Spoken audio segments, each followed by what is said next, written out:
to scams as a consumer, but that doesn't mean you have to be the victim of scams as a consumer. And hopefully I'll be able to provide some tips on how to prevent that.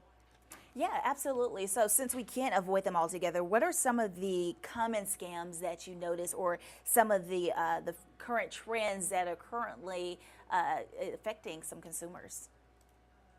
And so scammers are smart. They understand what we do as consumers and they follow those consumer behavior patterns. So during the summer, we tend to see an increase in concert ticket and festival related scams. We also see, of course, an increase in vacation rental related scams.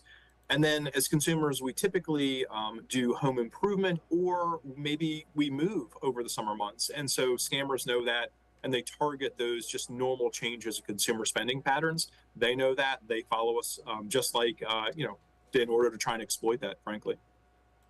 During the summer months, do you see more scams than what you usually see throughout other months? Not necessarily more scams. Again, it's more of Okay. the mix might change towards consumer behavior. So it's not that those scams can't occur during the rest of the year, and certainly there can't be other types of scams. But again, they're really sophisticated and they know what we want to be doing during the summer, and that's where they target us. They prey on those emotions. They know what we're trying to go after, and that's why they present those scam messages to us to try and dupe us into doing something we wouldn't ordinarily do. Okay, so let's jump right into it then. Let's talk about some of those best practices that we can do starting today to help us avoid becoming a victim. Why don't you just go ahead and break that down for us? Yeah, so first and foremost, only use Zelle to pay people you know and trust. We invest heavily in both technology and consumer education, and we've been able to drive nearly a 50% reduction in the fraud and scam rate on the Zelle network over the last year, while the network grew nearly 30%. But of course, more needs to be done on both of those dimensions. At the same time, as a consumer, I would encourage your audience never to give away their bank account details. That includes a one-time passcode or a PIN. Your bank's never going to ask for that. If you give that up, you're actually giving away access to your account. And then lastly, I would say don't trust the caller ID that's being presented to you. Let it go to voicemail. If you think it's a legitimate request, call the number that's on your billing statement, if it's your bank or a service provider, or even on the back of your debit card. That's the best way to make sure you're talking to an authorized representative of that company and you're not talking to someone that's trying to impersonate that company and frankly scam you out of your hard-earned money. Yeah, that's a good advice, and I know that's a lot to take in on this interview. But those who are watching this morning and they want to know more, they want to learn more, how can they do that? They can go to zellpay.com/safety education. That has resources on how to spot scams. But also, if you've been the victim of a scam, it has resources on how to report that to your financial institution, as well as the Federal Trade Commission. All right, again, that was Ben Chance with those helpful tips. Was there anything else that you wanted to add today that I did not ask you about? No, just thank you very much for the time. I really appreciate it.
Summer is upon us, and some of those hot temperatures are just going to get hotter and hotter as the weeks go by. And so, generally, we know how to stay cool. I mean, obviously, turn on the air conditioning when you can, wear light, loose fitted clothing. But, there's always a concern about certain things around us. We've talked a lot about, making sure our pets are safe in the heat. But what about medications during the summer? Because the heat can affect medications as well. I'm joined right now by Penny Higgins. She is Associate Pharmacy Director with Methodist North Hospital. She joins us on the digital desk. Penny, good morning to you. Tell us what we need to know. Is there like a overarching golden rule about what to do to protect our medications in the summer months? Good morning. Good morning. Thank you so much for having me. I'm so glad to be here to talk about such an important topic. We do, as you're mentioning, we all feel the heat, but often underappreciate the effect the heat can have on medications. So I think you raised a really great and important question referring to storage. So just like you wouldn't leave milk in the car or your groceries in the car, it's also important to make sure that we're taking medications inside and storing them appropriately. The heat can degrade your medications similarly to like it degrades your groceries. It can make them ineffective at best, but more insidiously, it can even make them harmful. So making sure that they stay out of those extreme temperatures is very important. Exactly. Yeah, I could see that. Explain a little bit more about maybe some overarching rules that we should take into consideration for our medication. Yeah, so I think overarching rules is going to be the same rules that you have to make sure that you are maintaining a healthy lifestyle in the heat. So there are some specific medications that can cause different ailments. So for example, anything with that can affect electrolytes or that can affect your fluid balance can then further dehydrate you. So I think about a lot of blood pressure medications. A lot of people are on blood pressure medications. You can see people that are on, they'll even call it fluid pills. So obviously that can affect your fluid status. And then things that can affect your electrolytes, which I think is often underappreciated again in the heat. And so those could be mood modifying medications or anti-seizure medications. And then also the sun can be amplified by some medications. So thinking about antibiotics, for instance, can make your skin more sensitive to the sun and make you more susceptible to sunburn. That's a great point, Penny. I appreciate you bringing that up. So if we want to protect our medication, give us some of the best ways to protect it. If we have to be out and about or go around town or what have you, what are the best methods to protect it? Yeah, so I think planning appropriately is really helpful in that stage. Just like you're not going to leave your milk in the car, you're going to run home and put it in a cabinet or in the fridge. Don't put your milk in a cabinet. So just in a similar manner, we're going to do that to our medications. So we're going to store them at the appropriate temperature, but also keep them away from that direct sunlight. And then furthermore, away from humidity. So oftentimes you'll see those medicine cabinets in bathrooms. I actually advise people to not store medications in those cabinets because of the humidity that comes from showering there. The humidity can degrade it as well. So find a cabinet that's dark in a appropriate temperature. So that would be your room temperature between 59 and 86 degrees. And then also think about it being away from little hands. So during the summer months, a lot of kids are at home. So we need to be making sure that we are storing medications away from places that our children can reach. Penny, what medical conditions are the most susceptible to heat? So with this question, I do want to just start out by saying we are all susceptible to heat-derived illnesses. So even if you're young and fit and healthy, you will feel the effects of the heat as well. But that being said, everyone needs to be careful, but people with more medical conditions, more chronic conditions like diabetes and heart failure, any sort of respiratory illness, chronic respiratory illness, and then even more acute illnesses. So if you have a fever, you're obviously going to be sweating more, which can make you more susceptible to dehydration. And then, of course, our elderly population needs to be more careful about maintaining hydration status. What about medications? Are there any medications when they're exposed to heat that can make things much more dangerous? So medications, when they're exposed to heat, unfortunately, we don't test them in extreme temperatures. And that's why we have to be so cautious, is that I'm not exactly sure what's going to happen to my medication in the extreme heat. And so that can kind of cause a little question mark there, that could potentially be dangerous. We have thousands of people that watch us each and every morning here on the digital desk. Penny, anything else you want to mention with regards to this topic? Yeah, I want to encourage viewers to think about sunscreen as a medication. You know, we make sure that we are taking our medications appropriately because of our health, because we take our health seriously.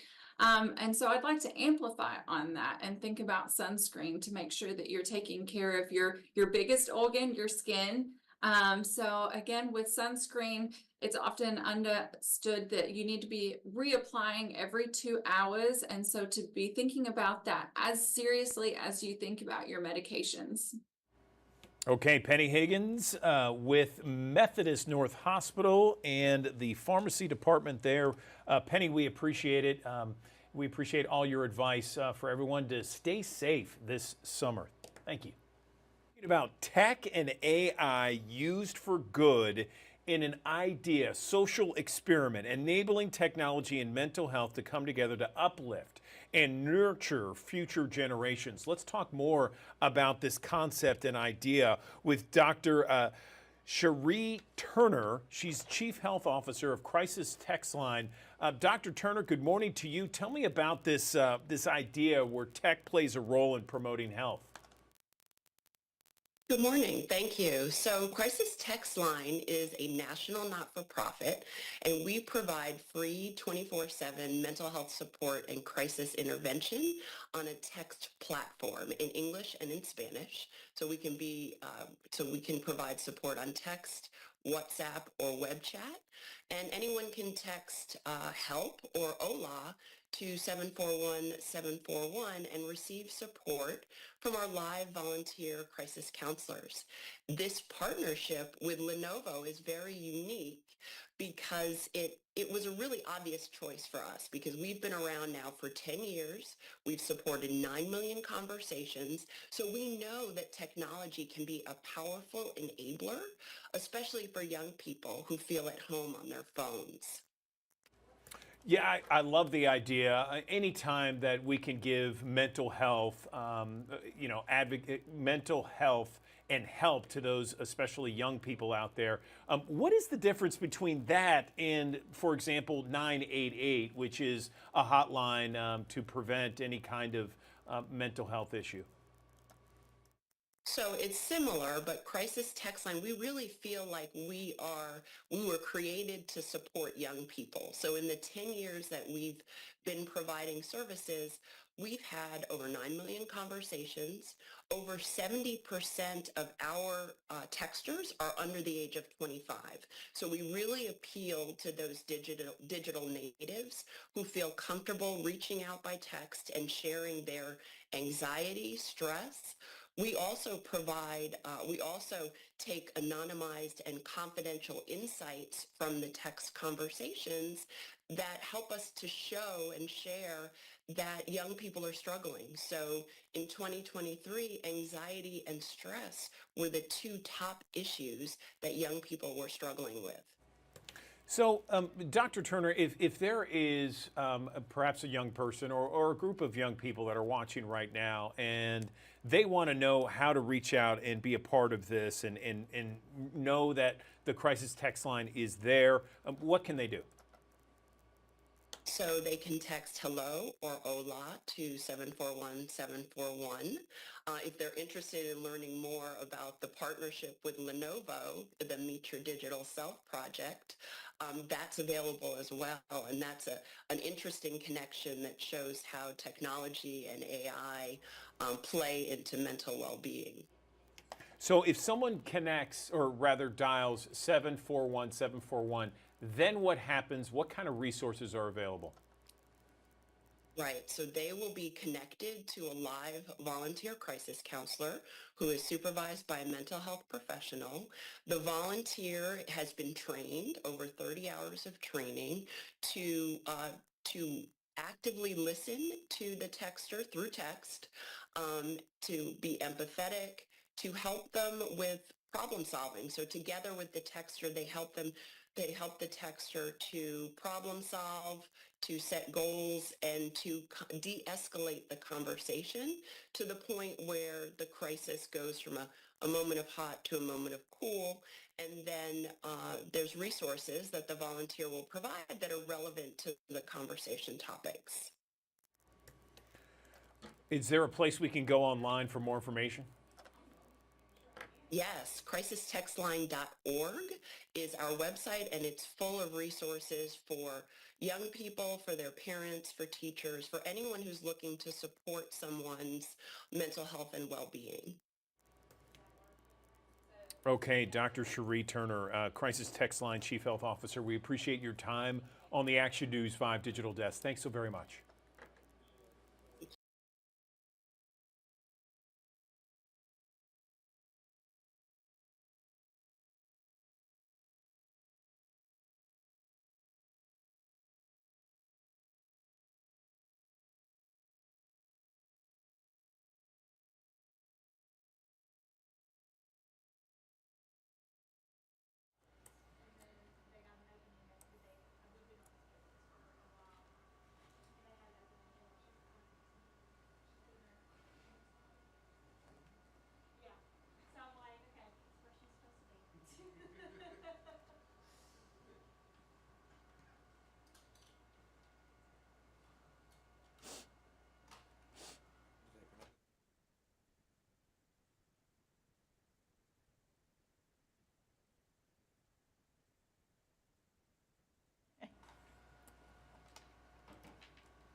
Welcome back to the Action News 5 Digital Desk. The time now is 8:56. I'm Taylor Tucker in for Andrew Douglas. This morning, we are talking about lifelong vaccines, the importance of getting a vaccine. I know when we think of that, we think of children and teens, but it's something we all need to be informed about and just to learn more about the importance of that. And to help us with everything we need to know this morning is pharmacy leader Kelsey. Kelsey, you're going to have to forgive me. I don't want to mispronounce your name. Help me out here. How do we pronounce That's all right. It's Goddardless. Goddardless. Gotcha. Okay, Kelsey, thanks so much for joining us on the Action News 5 Digital Desk. Let's just jump into it and tell us a little bit about the importance of being vaccinated. I know we talk about the importance for children and teens, but really for everyone, right?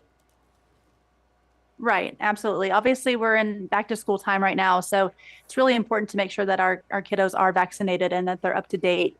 You know, we saw some vaccine rates kind of drop off once the pandemic started, just because people were afraid kind of to go to the doctor. So, you know, stop by your pharmacy, and the pharmacist can help everybody in your family get caught up.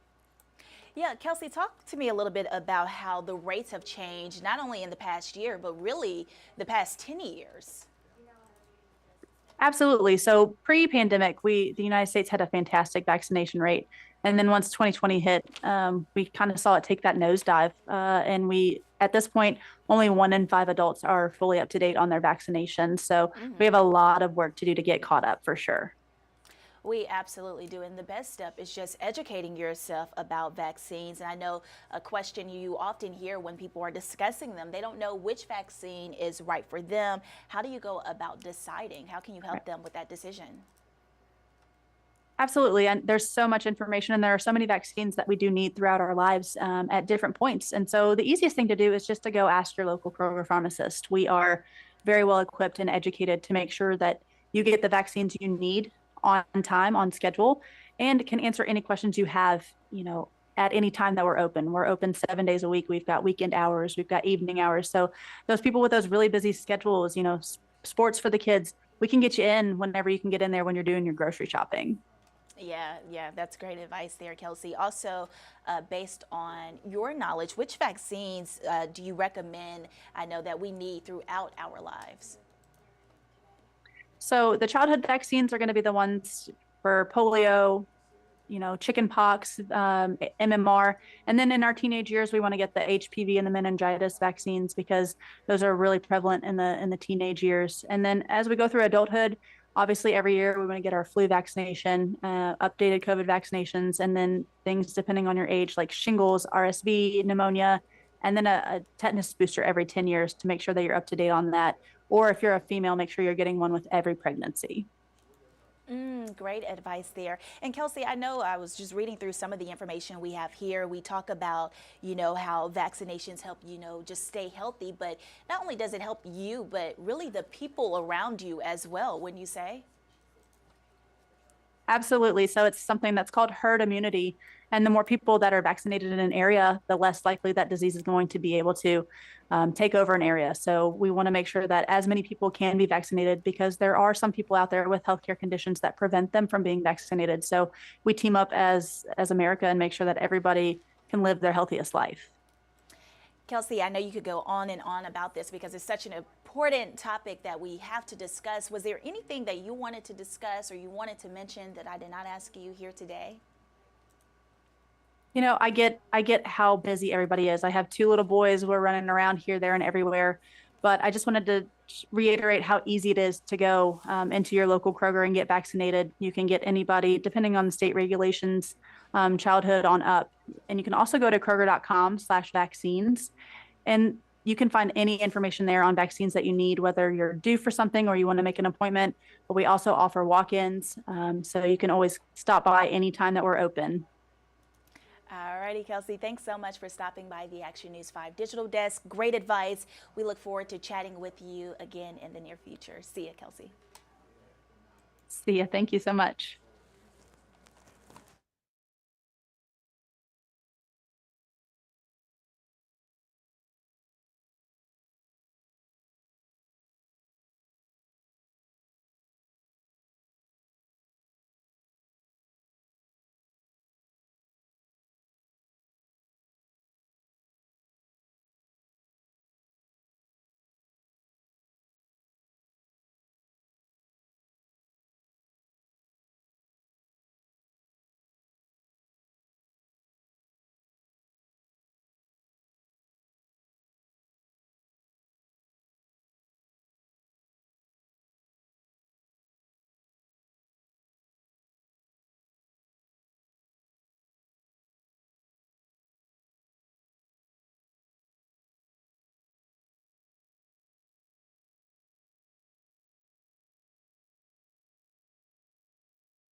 Thanks for joining us here on the Action News 5 Digital Desk. 98 our forecast high temperature for today, and that's probably something that's eye-popping to you. Yes, very hot, and you're probably thinking to yourself, well, why haven't you issued a first alert weather day? Well, it's more so the heat and humidity combination. Yeah, it's going to be hot, don't get me wrong, and you should still take caution in this heat, but it's not terribly humid. That's the big thing that will be the big change for us. Now, it'll be more like a hot blow dryer in your face rather than a warm, wet blanket, but we will take whatever we can get. But the temperatures will stay plenty hot the next couple of days and actually creep a little hotter as we head through the middle portion of this work week. 72 the overnight low with a southeasterly wind around 5 to 10 miles per hour. Mainly clear, seasonable for this time of the year. The average low about 70, 71 degrees. And the positive thing is that our humidity levels remain on the lower end of the spectrum for this time of the year especially. We'll get closer to normal, if you will, as we get towards the back end of Wednesday heading into Thursday. But beyond that, here comes the summery steam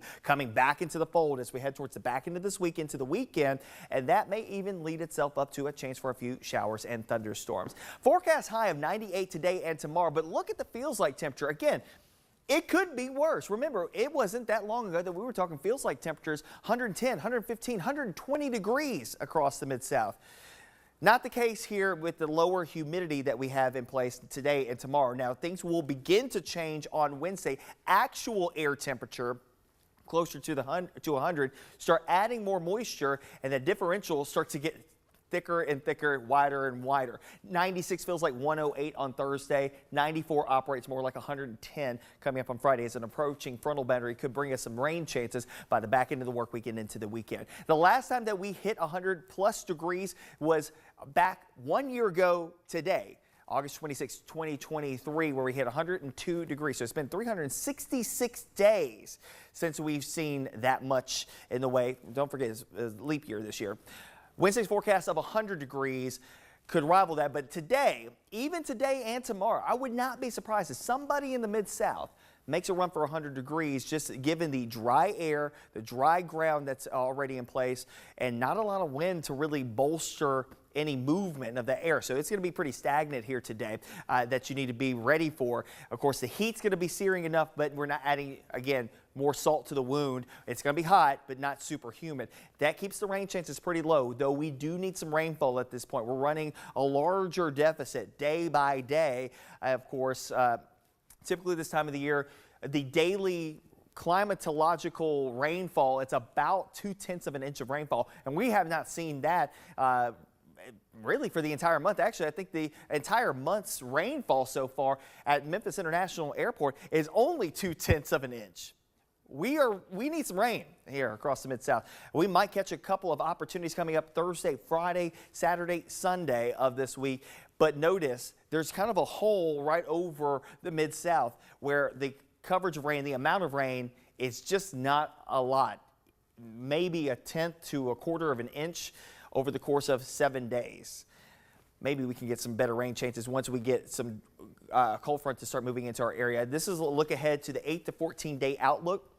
This takes us into the first week of September. And you'll notice, temperatures start to come down below average. Remember, the average high is about 90, 91 degrees this time of the year. So we will start to see the temperatures starting to come down. And there's some inklings that we could be in the middle and upper 80s again next week. But that will also be a week where we could have moisture that's still in play enough that it will be a muggier brand of the 80s, not like the drier brand of the 80s that we saw this past week. Of course, stay up to date with the very latest anytime and everywhere on the Action News 5 First Alert Weather app. You can download it in the Google Play Store and the Apple App Store. Upon the 10-day forecast, very hot the next couple of days. And again, keep in mind, this is not going to be super humid, okay? We're talking about temperatures that, yes, will be upper 90s to near 100 degrees the next couple of days. But with the lack of humidity, or the lower humidity across the area, I should say, it's not going to be rubbing salt into the wound, or sand into the wound, if you will. It's going to be hot. You should take caution with that, but it's not the feels like temperatures of 110, 115 degrees like we saw just a couple of days ago. Hence why we did not go ahead and issue first alert weather days. But I will say, yes, it is going to be hot. You should take caution here the next few days. Highs will be in the middle 90s heading up for your Thursday and Friday. But keep in mind, you're adding in more moisture, more humidity in place. Those days may operate hotter than the hotter days on the 10-day forecast. We'll start to see a better chance of rain late Friday into Saturday as a frontal boundary sluggishly works its way through the area that eventually brings us back down through the 80s heading into next week. Demetrius Haley, Justin Smith, and Tadarius Bean have not changed their pleas. Meanwhile, Martin could be called to testify in those cases. The federal trial is supposed to start next month on the 9th. The state trial has been on hold pending the outcome of the federal trial. Now, Martin changed his plea to guilty on 2 counts of excessive force, failure to intervene, and conspiracy to witness tampering. Now, prosecutors say Martin specifically took off his body-worn camera before the beating, deprived Nichols of help afterward, not being truthful, and intentionally withholding information from MPD officials. Prosecutors recommend no more than 40 years in prison on those charges. Friday's change of plea was a relief for Nichols' family, but they say more work needs to be done. Him to plead guilty is going something. It's something. I feel like we're going in the right direction. Accepting responsibility. Accepting responsibility. We still have 3 more officers that need to be convicted or turn themselves or change their plea. Until then, we're still fighting. Bean, Haley, and Smith remain charged with federal civil rights violations in addition to second-degree murder. They have pleaded not guilty to all of those charges. I'll be in court in just a few hours and bring you the very latest. In downtown Memphis, Tavarius Haywood, Action News 5. Alrighty, the time now is 9:08. You're getting a live look at the M Bridge this morning. We have more Action News 5 digital desk coming up on the other side of the break.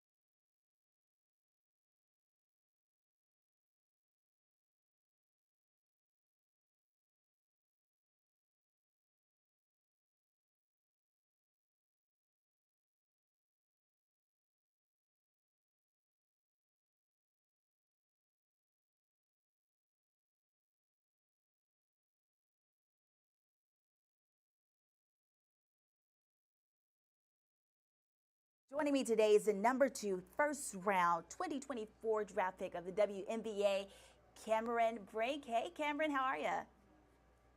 Hey, I'm great. How are you?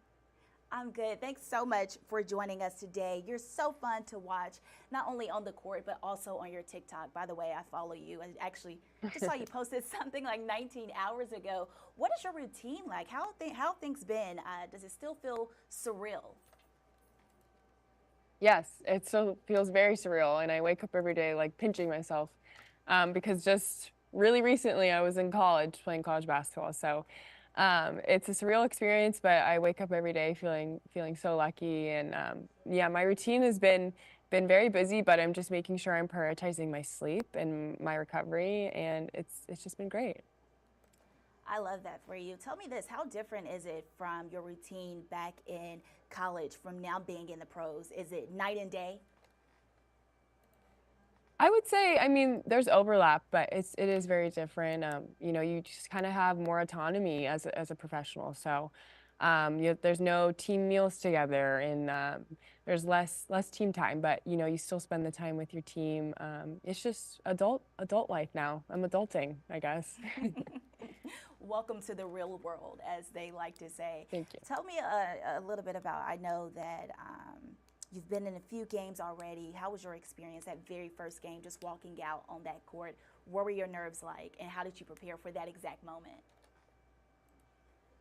Yeah, I think there's nerves with every game. There's nerves with college games, but I think, you know, it's just when you're nervous, it means you care. It's a good thing. So I just did what I usually do. I take a moment for gratitude. I do some belly breathing, and then I go out there and I do my best. I love that. So let's talk a little bit about what we want to discuss today is just getting that proper amount of rest. Do you think that because of your routine and how you have this routine of going to bed in time and just taking care of your mental health, that actually benefits you when you step out on the court? 1,000%. Like it makes a world of a difference because that's where our body, you know, rests and recovers. It's where it rebuilds during our time in bed. So that's why it's so amazing that I am a founder of Team Sleep Well with Mattress Firm. And with this partnership, we are really amplifying the importance of sleep and connecting top athletes with sleep experts to really make sure we are getting the right type of mattresses for our bodies. And so this is me getting fitted with my perfect mattress. This is actually the mattress I chose. Yeah, so it's a firm mattress. I'm very comfortable. I chose literally this exact mattress. So yeah, I just definitely was matched with Mattress Matcher Tech, and it helped me pick out the bed that was best for me. And it's not just athletes that can use this, it's everybody. We all need to get good sleep at night. So it's a perfect partnership. Oh, I love that. And I know I mentioned that you look super comfortable there. What is it, like a firm, or how would you describe it? Like, how did it feel?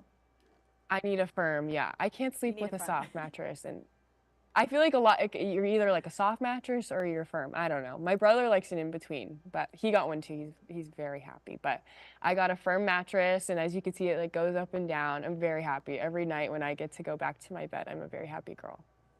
What about those nights where I know you do a lot of traveling and you can't take your bed with you? It would be nice if you could put it in your suitcase, but you can't.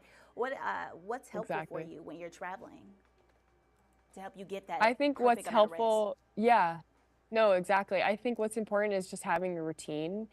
I think that's like, it's still hard whenever you're on the road, especially with time changes. It's really hard to get, you know, the best sleep. But I think with me, it's routine. So I do my skincare.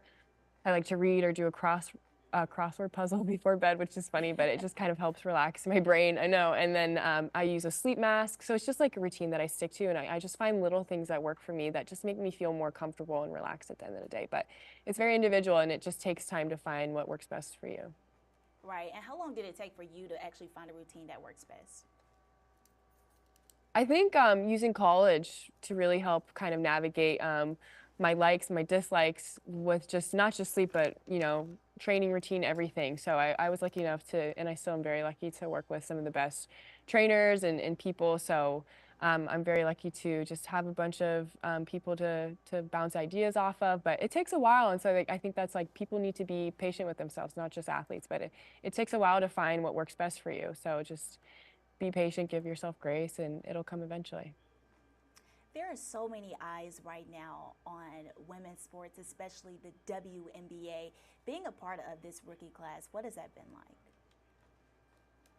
It's been amazing. It's surreal for sure, but I think I just feel very lucky that I'm in the right kind of time and place for this to be happening. And we've helped bring some new media attention to the league, but we always have to look back to the veterans and the people before us that have paved the way, because, you know, we wouldn't be here without them. I love that. I love that. Cameron, was there anything that you were prepared to say today that I could not ask you? I know you probably have a busy schedule. I have several questions. We could go all day long. I know you have places to be, Cam.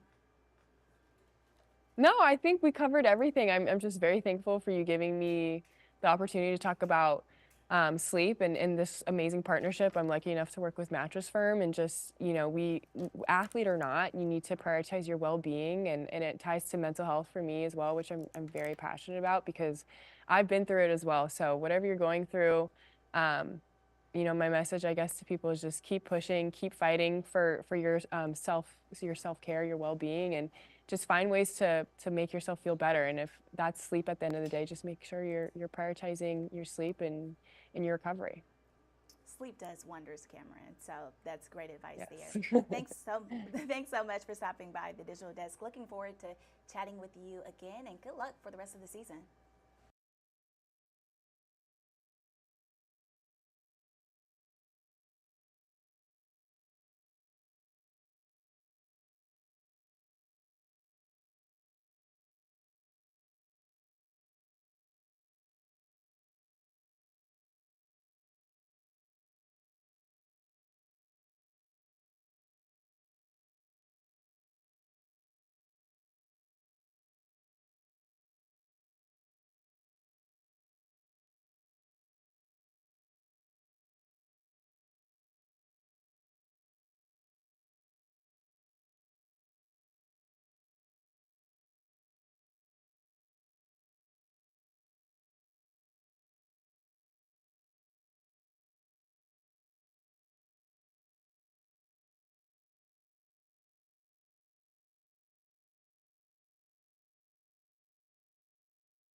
There is a novel I want to tell you about that just was released this week, and this is about Memphis. And we know that Memphis has an incredible history. It has so many different things that makes it great.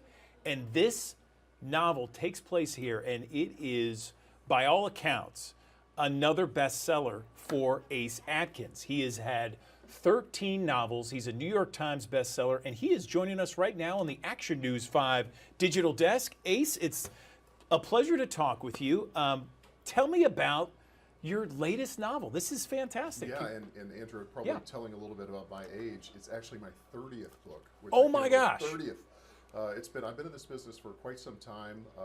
I live in Oxford, but I really feel like Memphis is my home city. You know, this is the place where I do a lot of business. I love eating here. I love hanging out here. I feel like it's my second home. And this book is really, Don't Let the Devil Ride, a celebration of all things Memphis. And it's not just a cursory gloss over when some people set things in Memphis where I mention barbecue and Beale Street and that kind of stuff. It's a full out, most of it set, a lot of it set in Central Gardens, part of it in Orange Mound. It's all over the place. It's a very diverse book. That's fantastic. My mistake, 30 novels. That's unbelievable. Congratulations on all of your success. Thank you. So tell me a little bit about, I've heard you talk about it. The title is Don't Let the Devil Ride. Tell me where that title came from and just a little snippet of the book. Well, we had such a hard time with the title. So it's a crime thriller. There's got a lot of action and comedy and that kind of thing. But boy, did we have a tough time with the title. The original title was called Suspicious Minds. And somebody in the marketing department thought, well, I don't know if that sounds Memphis enough. But to me, that sounded very, very Memphis. But we ended up getting what I think is even a better title. Don't Let the Devil Ride is from a classic gospel song. And I thought, to me, it really sounds like Memphis. It sounds amazing, and so brief. And you mentioned it takes place in Central Gardens. Yeah. What else can you tell our audience? Well, it's about a woman. You know, it starts off. It's a very varied group of characters. It's not just about one person. It's told through the viewpoints of many different characters. But there's a woman named Addison McKellar who lives in a very stately home in Central Gardens. She has 2 kids. One of them goes to Presbyterian day school. The daughter goes to Hutch. They are members of the Memphis Country Club. I'm sure your viewers will know exactly the people I know about. Oh, yeah. And the husband, Dean McKellar, ends up going on a business trip to London, and he's gone 3, 4, 5 days, then a week. And Addison McKellar back home doesn't hear from him. She tries to text him. She tries to reach out to the hotel. Cannot get any answers. Cannot get any answers from his personal assistant. So she ends up driving from Central Gardens downtown, where he's had his office for years, in the Cotton Exchange building, goes up to the 3rd floor, and the building or the office is now being occupied by a interior design company. And so they don't know who Dean McKellar is. They've never heard of this Dean McKellar construction. So she's left flummoxed, frustrated, wanting to get answers of not only concerned about her husband, but who is my husband? I love it. I love it. It sounds great. I can't wait to read it. You have lived in Oxford, Mississippi now for the better part of 2 decades. Is that right? It doesn't seem like it, but yeah, I've been there for almost 25 years. And, oh, wow. And again, Memphis is, Oxford is my hometown, but Memphis is my home city. I gotcha. I gotcha. So tell me a little bit about yourself. I read that you were originally, and this is going, I guess, with the novel here, you were a crime beat reporter back in the day. Tell me about that. I was, and I think that was perfect training for me to really write, a crime novel. I lived in Tampa. I worked for the Tampa Tribune. I worked briefly for the St. Petersburg Times, and I covered the police department, the sheriff's office. I covered homicides and kidnappings. In fact, it's a long story, but that's one way I met my wife. She was actually a rival reporter at another newspaper, and so through that, I knew ultimately I wanted to be a writer. I wanted to write novels. I wanted to write crime novels. I loved Elmore Leonard and Robert Parker, and even going back to like John Grisham and The Firm, and that's ultimately what I wanted to do. But being a journalist not only helped me with the authenticity of the book, but also working with editors, getting better at what you do, and it was a very formative time for me. It sounds like it. And then, and from my understanding, you started writing full time at the age of 30. Yeah. Tell me what that was like for all those aspiring authors out there that want to write a book. How do you make that transition from a full-time job doing something completely different to actually writing and getting paid enough to make it full-time? Well, I think some people have a misconception of what an author does. And when I first started, 30 years ago, being published, people I think understood it a little bit better, which was, you're working with a major company in New York, you're working with a major publisher, they're paying you to produce these books, and you're going out on book tour, and it's very exciting. And now in the digital age, I think it may be lessened a little bit what an author is. I'm an old school author. I'm fortunate enough to work with HarperCollins, one of the largest publishers in the country. But I don't even tell people on the plane that I'm an author, because inevitably somebody will say, well, so is my uncle. He put something out. And I said, well, they uploaded a book. That's not publishing a book. But it's a great career. I love it. I don't know anything else that I would do. The industry that I came from, unfortunately, is getting smaller and smaller. But writing books, writing crime books, writing about a place like the city of Memphis and bringing these characters alive, it's just so much fun.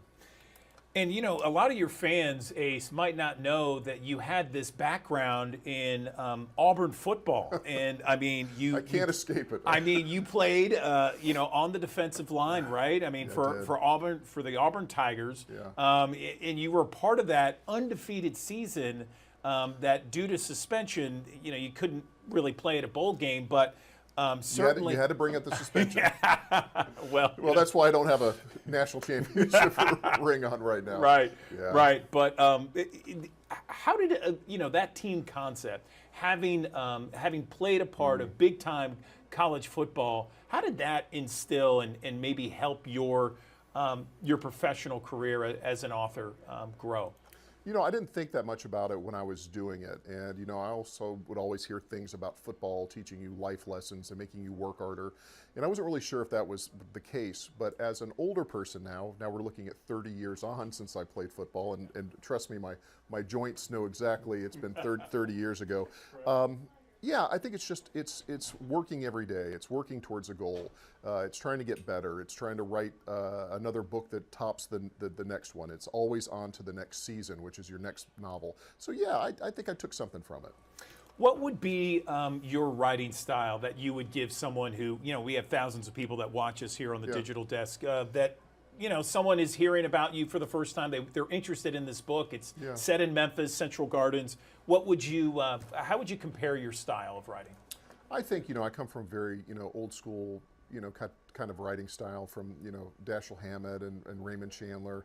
One of my friends, good friends, and also a hero of mine was Elmore Leonard. So, you know, if you've seen movies like Get Shorty and Out of Sight, you know, crime movies with a little bit of comedy in them, a lot of laughs, you know, and it's hard when I explain a story like Addison that her husband is missing. This is not a run and gasp kind of book. She's not even really that upset by it other than just being lied to. And it's equally the story about a guy named Porter Hayes, who is a legend in the city of Memphis. This is a guy that has had an office down on 2nd and Madison, you know, since 1971, and is a hero in the black community. He was a good friend, a karate partner of Elvis Presley. So the Memphis story runs deep. But yeah, I mean, if you like, you know, Elmore Leonard, John Grisham, you know, Southern novels, Greg Iles, but certainly if you want to come in and have some laughs, and if you know the city of Memphis, I think you're going to get even more out of it.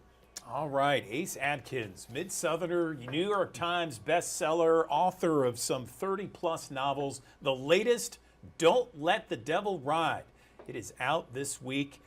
Anything else before we let you go?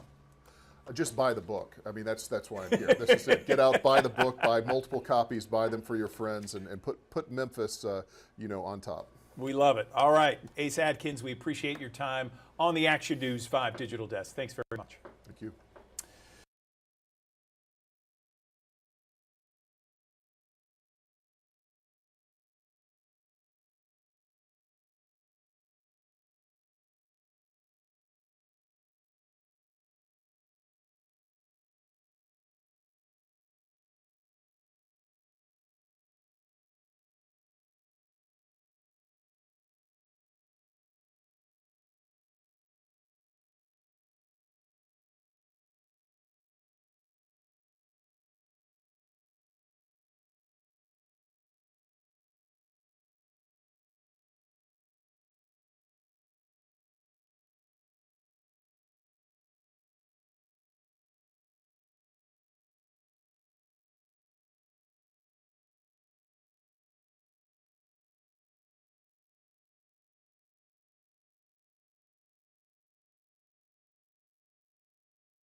You are a fan of recipes and cooking and food and love watching world-renowned chefs on TV or on video or streaming online, then you're going to recognize, know, and love my next guest. He is a world-renowned chef.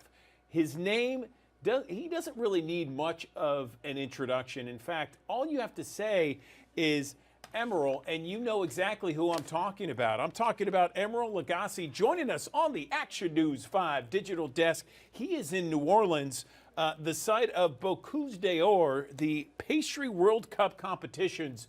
Emeril, thank you so much for joining us. First off, tell us, how's it going down there? Good morning. Good morning, Andrew. Well, let me tell you something. It's quite a buzz happening in the city of New Orleans between the pastry competition and Bocuse d'Or, which is the savory competition. The pastry competition is getting ready to start. 6 countries in just a few hours. 6 countries will be competing for 3 spots to go to the World Championship, which will be in Lyon, France. Then, tomorrow and Thursday, begins the savory part, the Bocuse d'Or. Very prestigious. This is certainly the Culinary Olympics of the world. So there'll be 9 teams, Canada, USA, and 7 other teams from South America that will be competing for 6 spots to go to Lyon, France in January for the World Championship. Now, a lot of these teams have been together for almost a year, the chef and the commis, or the sous chef, if you will. Team USA will be represented by Stephanie De Palma, a very, very talented lady who is the chef representing Team USA, and her commis, Bradley Waddle, also from California, from Redding, California. These guys, like I said, have been together almost a year, and they are been managed, and they have coaches, and they have tasters and a jury, and they just keep practicing and practicing and practicing to finally the day comes, which is tomorrow and Thursday, to compete against these countries. Now, Andrew, the interesting thing is, we as the committee, we had to choose ingredients that they have to use their guidelines for that are indigenous to Louisiana. So they will be, each team will be using wild boar rack, grits, alligator sausage, and the beautiful seafood coming from the Gulf, those beautiful oysters and crabs and crab meat and shrimp and those sorts of things. It's going to be interesting to see how they put it together. No question about it. That will be very interesting. Tell me about the U.S. representative for this competition.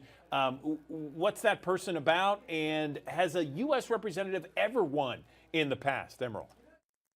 Yeah, in 2017, Team USA won gold medal. First time ever that Team USA placed.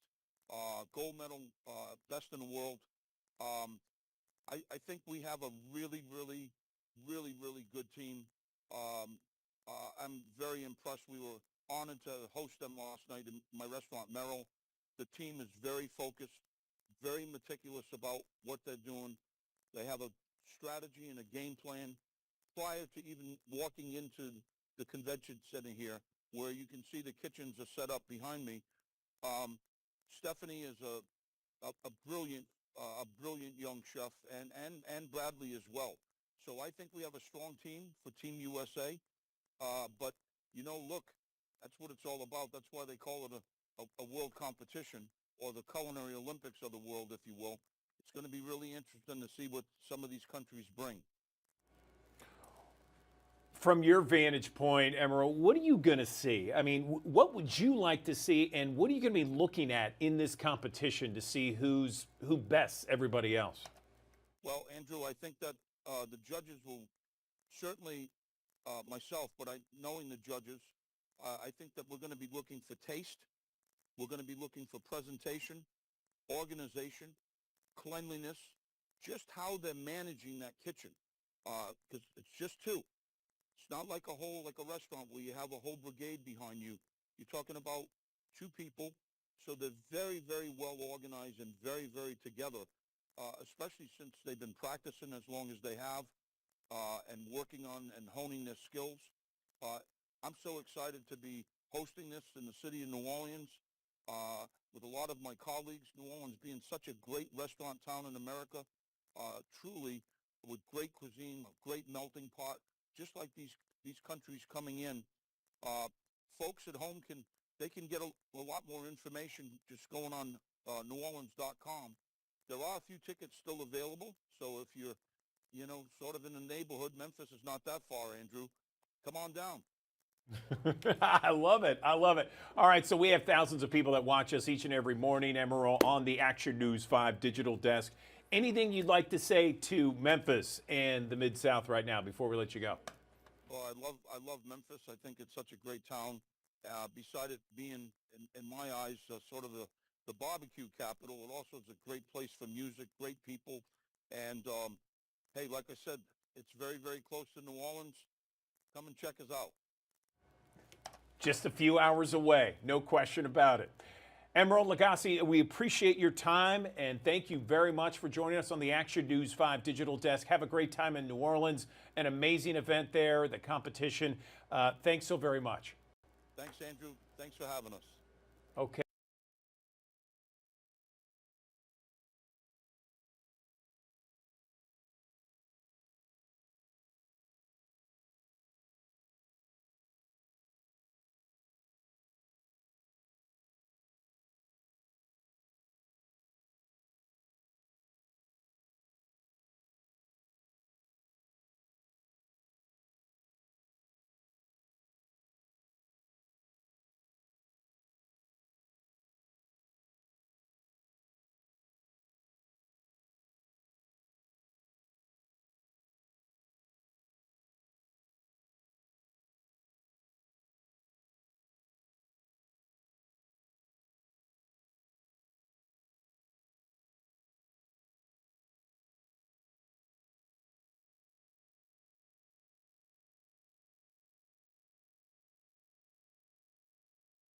Welcome back to the Action News 5 Digital Desk. Thanks for tuning in, sticking with us all throughout the morning here. I'm Sydney Gray. I'm in for Andrew right now. Y'all, we have a very special guest who I'm so excited to introduce. I can't get the smile off my face. Jimmy Hart, the one and only, is here. He's here in the studio, live with us, in the newsroom, I should say, to talk about a very special thing that he's got going on. So we're going to put Jimmy up. Hey, Jimmy, how are you doing Sydney, today? How you doing, girl? It's great to be back in Memphis. How does it feel? If you know what, every time I come back here, I love it. You know, every time I make a pilgrimage back here, I see the Jerry the King Lawler. You know, we got a big wrestling show going on this coming Saturday, a couple of days from now. That's going to be in Jonesboro, Arkansas. It's kind of like the wrestling gets back together again with Billy Superstar Dundee, myself, Coco Beware, Downtown Bruno, Ricky Morton, one half of the Rock and Roll Express, and of course the list goes on and on and on. It's an all-day event starting at 10 in the morning till the wee hours of the morning, 7 big matches. But I'm here for the inductions of the Gentrys to the Memphis Music Hall of Fame. Let's talk about it. It's happening here soon. Well, in a couple months, in September, you're going to be inducted. How does that feel for you? You know, it feels great. You know, it just seems like yesterday, which is really a stretch of my imagination, as old as I am now. But, you know, we all went to Treadwell High School together, and we just had a dream of putting a band together. We put the band together, and the next thing you know, we're down at Lansky Brothers buying all these crazy outfits so we can wear on American Bandstand, Hullabaloo, Shindig, where the action is in the movie Bikini World, and the next thing, it's history. Yeah. But you're already a Hall of Famer. I mean, you're kind of a big deal. Can you show us that ring that's on your finger this morning? This is my WWE Hall of Fame ring. You know, what was so crazy, I've had 3 phone calls, Sydney, in my life that's changed my life. One was from Larry Raspberry, when he put the group, the Gents, together. Later on, we became the Gentrys. And then I had a phone call after that several years later, well, many years later, from Jerry the King Lawler when he wanted me to join Memphis Championship Wrestling down here and manage him. And then after 6 years here on Channel 5 right here, I had another phone call from Vince McMahon, and all of a sudden I'm in New York City and WWE Hall of Famers. WWE Hall of Famer, but I feel like, and you can correct me if I'm wrong, I feel like this one might be just a little bit more special. I mean, the Memphis Music Hall of Fame. Can you tell me how that compares to the WWE and just how you're feeling right now? Oh, listen, I am so excited because, look, right here, it's our very first album. I don't know if you can get a shot of that. This is our very first album with all the band members together. This was our second album. We've had 2. We've really had 3, a Golden Hits album. How you get a Golden Hits album after a one-hit record, I don't know, but they did it. And, of course, then when our original group broke up, you know, one by one, everybody left. I went to Sun Studio with Knox Phillips. He produced this album on us. We had 2 hits off this with the Gentrys. Cinnamon Girl, that was a top 40 hit on Billboard, and Why Should I Cry, which was a top 50 hit. So we've kind of kept the name of the Gentrys alive through all these years. I love it. Y'all had international success, though. Yes. You've got some albums to show me here as well, or some singles, I should say. One of them's from Japan, correct? Right. Show me that one. This one's from Japan. We had them out in Japan, Germany, Australia, and this is one that we had out from Holland. So, you know, amazing. We've had all these singles and everything, so we've been so blessed. Shout out to some of my band members that are going to be there with us. We're going to be, I think the show's at September the 27th. Correct. And so a lot of people, Wilson Pickett's going in, one of my favorite songs, I'm going away to the midnight hour. I love Wilson Pickett. But, you know, John Doyle, for the Memphis Hall of Fame series, he called us and said, we're going to induct y'all into the Hall of Fame this year. And I said, are you sure you're not trying to call Bobby Gentry? And he laughed. He said, no, it's the Gentrys. But, you know, we had the greatest drummer of all time, Larry Wall. What a great drummer. They used to call us the Memphis Beatles because in high school we had our hair kind of long, right? Yeah. And I remember one day our principal says, if y'all don't cut your hair, you boys ain't going to be on stage. And I think Larry or somebody said, well, Mr. Mabry, we're on stage so much all the time anyhow, I guess we could miss one night. He didn't like that, but we did trim our hair for it. But Larry Wall, great drummer for us back then. We called him Ringo because he reminded us of the Beatles. One of our singers in the group, which was awesome, which was Bruce Bowles. He looked like John Lennon. The girls loved him. We kind of had the Memphis Horns before the Memphis Horns with Jimmy Johnson and Bobby Fischer. They played keyboards each and also doubled on the saxophone and horns. Pat Neal was our bass player, kind of like Duck Dunn and Booker T and them. Of course, Larry was our leader back in the day. He booked the trips. He booked the gigs. He arranged the songs. He did everything for us. And you know, we love Larry. So the Gentrys are getting back together one more big time. I want to ask you this. Tell me, how does it feel just this recognition as a Memphian and just being back here in this city, what does that feel like for you? Well, you know what? I still feel so good. It seems like the older you get, the more things mean. You know, it's hard to kill a memory, everybody says, Sydney. But I'm tell you what's so special about this. My good buddy Jason picked me up today, and when he picked me up, he's part of the wrestling show we're doing this weekend. He picked me up. And Space Cowboys, what I called it. We went over. The first thing we did was we're going to do this interview now. When we leave here, we're going to go see Hal Lansky at Lansky Brothers, where we used to buy all of our original Gentry's outfit. That's where back in the day, Sydney, Elvis bought his stuff there. Jerry Lee Lewis, Carl Perkins, Isaac Hayes, Rufus Thomas. That was the big thing back then. And as the early days of the Gentrys, when we were just playing the T. Walker Lewis YMCA or the sock hops around town, that our dream was to get enough money to go buy these clothes at Lansky Brothers. But it feels so good to come back. What I'm leading to is we're going to go by and see him, which is down on Beale Street over there. We're going to see him today before we leave, get a couple of things there, and then we're going to go eat at the Cupboard and eat at Tops Barbecue and eat at Corky's, all of my favorite places here. Memphis but I love all the way. Food. Yeah, Sydney, it's great. I love it. I love it. So before we let you go, really appreciate you being here, first of all, just gracing us with your presence back here at 1960 Union. But before you go, can you talk one more time about the event you were telling us about earlier with Jerry Lawler? Can you go back to that? Yes, Jerry Lawler, he's doing so much better. Had a little health scare a couple of months ago, but he's batting a home run now. But we're going to be in Jonesboro, Arkansas this weekend, and it's just so many great people that are going to be on that show. But it starts at like 10 o'clock in the morning. It's kind of a fan fit, wrestling fan. They got vendor tables. All the wrestlers will be signing autographs. David Schultz is going to be there. Jerry Lawler, Bill Dundee, me, the Mouth of South, Jimmy Hart, Downtown Bruno. Even one of our favorite DJs over there that used to work over here at Channel 5 is the manager, Brandon Baxter. He's a hot DJ over in Jonesboro now. So we're going to see him later on tomorrow. But it's Coco Beware. The list just goes on and on and on and on. And Tommy Rich, we're just going to have a great time and just get to meet our fans again, get to talk to them about the wrestling, get to talk to them about the music. And then in September, the Gentrys are going to get together one more big time and get this award. One more time. Well, congratulations to you. We're all very happy for you. And again, thank you for joining us right here live at the Digital Desk. Happy to see your ring, and I'm really happy for all the things that are coming in the future. Thank you so much, Jimmy Hart. Appreciate it. Sydney, we love you. It's great to be back at Channel 5. Thank you so much. Again, that was our Sydney Gray with the job, the assignment of the day, speaking to Jimmy Hart.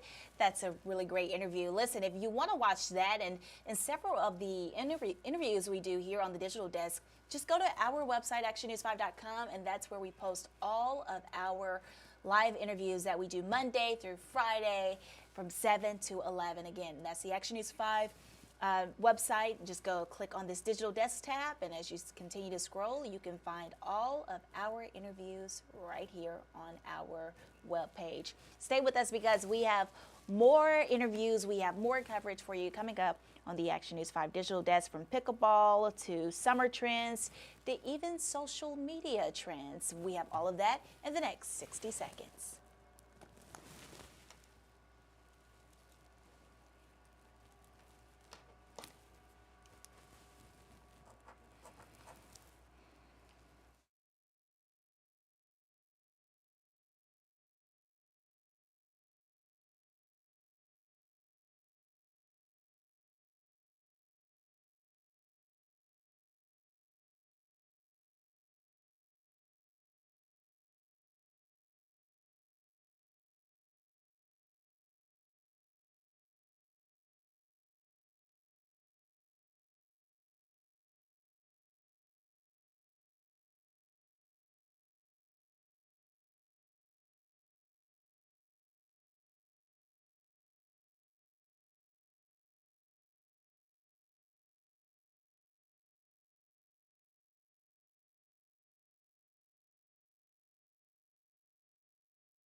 A little bit about pickleball. We've talked about how it is the fastest growing sport in the U.S. right now. There has been a report released, 36.5 million people have played pickleball at least once in the last year. That's 14% of the adult population. But here's the thing, with all these people playing pickleball, and some of those games and some of those matches are very competitive. I've seen it firsthand. There are injuries associated with pickleball. In fact, Memphis's own Campbell Clinic just released the first and only study of its kind talking about the most common injuries when it comes to pickleball. Let's talk to someone who knows a little bit about this recent study. I have the pleasure now to join, to have Dr. Fred Azar, Chief Staff of Campbell Clinic, joining us on the Action News 5 digital desk. Dr. Azar, always good to see you. How are things at Campbell Clinic? Good morning. Great to see you. Thanks for having me. Everything's Appreciate great. you being here. So let's talk about this first of its kind study that really kind of dives deep into some of the most common injuries associated with pickleball. So we noticed a few years ago that we had some patients coming in with these pickleball injuries, and there was a little bit of a pattern. People in their 50s, 60s, and 70s were coming in with injuries, and we felt like there was a need to make them aware that these injuries could happen playing pickleball. So we looked around the literature, and there was really not much in the literature to educate our patients. So we decided to do this study. We wanted to, first of all, review the literature to see what was out there. And secondly, we launched a survey so we could get our patients to participate in this survey to give us information that we could provide broadly. So we published this study. It's not published yet, but it's been accepted for publication. It'll be out soon. It's got information on raising the awareness of pickleball injuries. It's reviewed the literature. And also, we've included our survey with some information there on some recommendations on how to avoid injuries. So let's talk about some of the most common injuries that you saw in this study when it came to pickleball. So we found that we've so far have over 500 participants. This is our survey, not the raw literature, but it's pretty much in sync with what's out there in the literature. About 55% were women, 45% men, and 2/3 were more than 55 years of age. The majority of injuries are soft tissue injuries, meniscal tears, tendonitis like Achilles tendonitis or rotator cuff tendonitis, back strains, ankle sprains are pretty common. About 40% were fractures, the most common being wrist fractures from falls, usually backwards when attempting to go back to make a shot. Got it. Are there maybe some best practices? We have so many people that love pickleball. Are there maybe some best practices out there to try and prevent some of these injuries, Doctor? Certainly, the number one thing is awareness. You can get hurt. This is a sport that's relatively new. Just raising the awareness for that.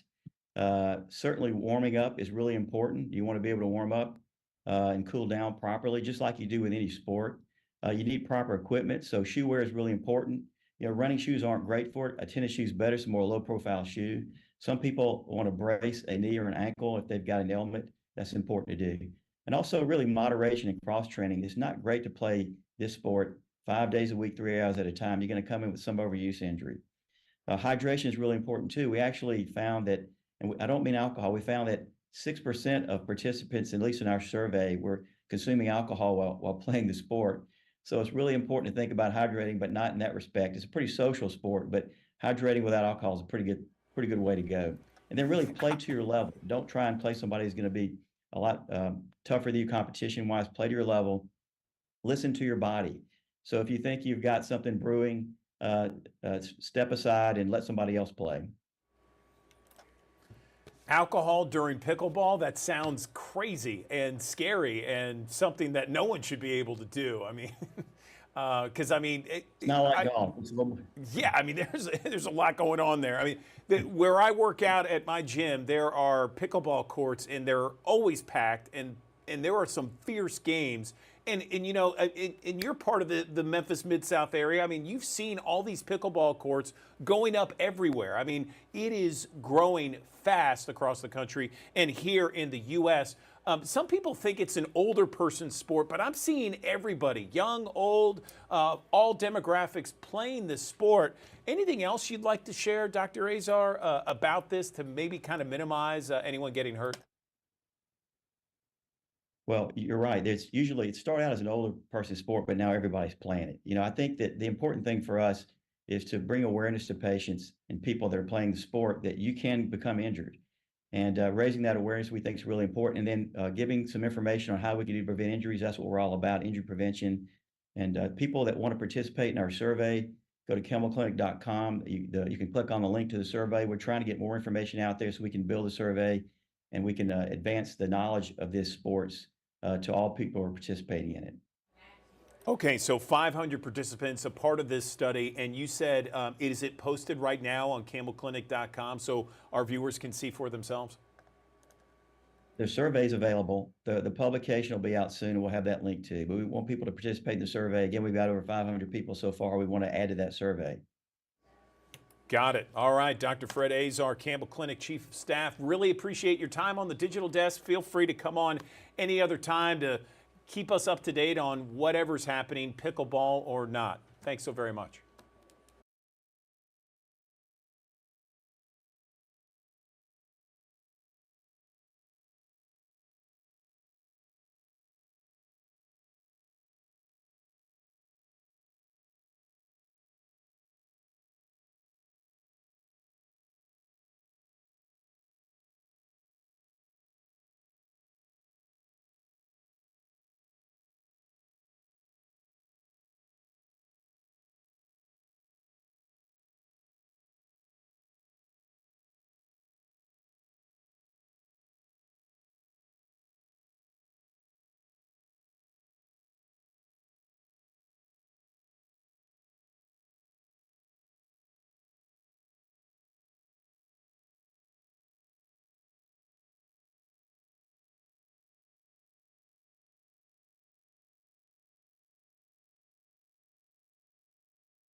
Kids are done for this school year. It's summer vacation time, and they're going to be spending a lot of time home. Perhaps there's going to be some summer camps they go to, maybe some summer vacation plans. But for the most part, they're going to be home a lot more. And unfortunately, a lot of times, kids are going to be on screens, whether it's their phone, iPad, computer, and social media these days are certainly a part of that. And that can be so detrimental to a child growing up in this ever-connected world. Let's bring in someone to really help us through all that. Stephanie Cole-Ferris is a clinical services program manager, crisis and case management with Youth Villages. Stephanie, I'm glad to have you on the digital desk. This is a topic that is so important to discuss.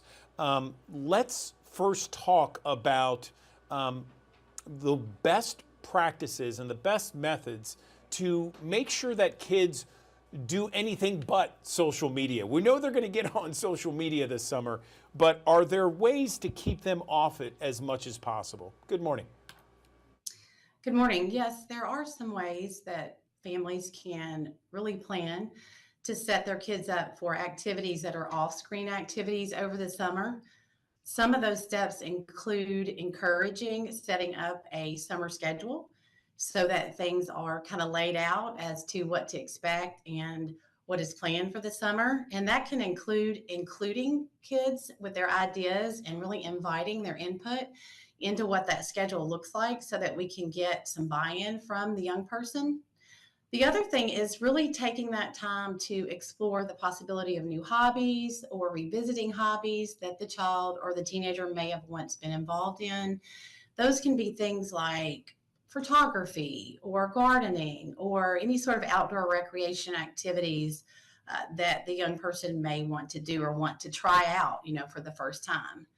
I think certainly with those types of things, if the parent can model being active in hobbies and having other things that they're involved in as well, in place of always being on the screen, that makes a huge difference.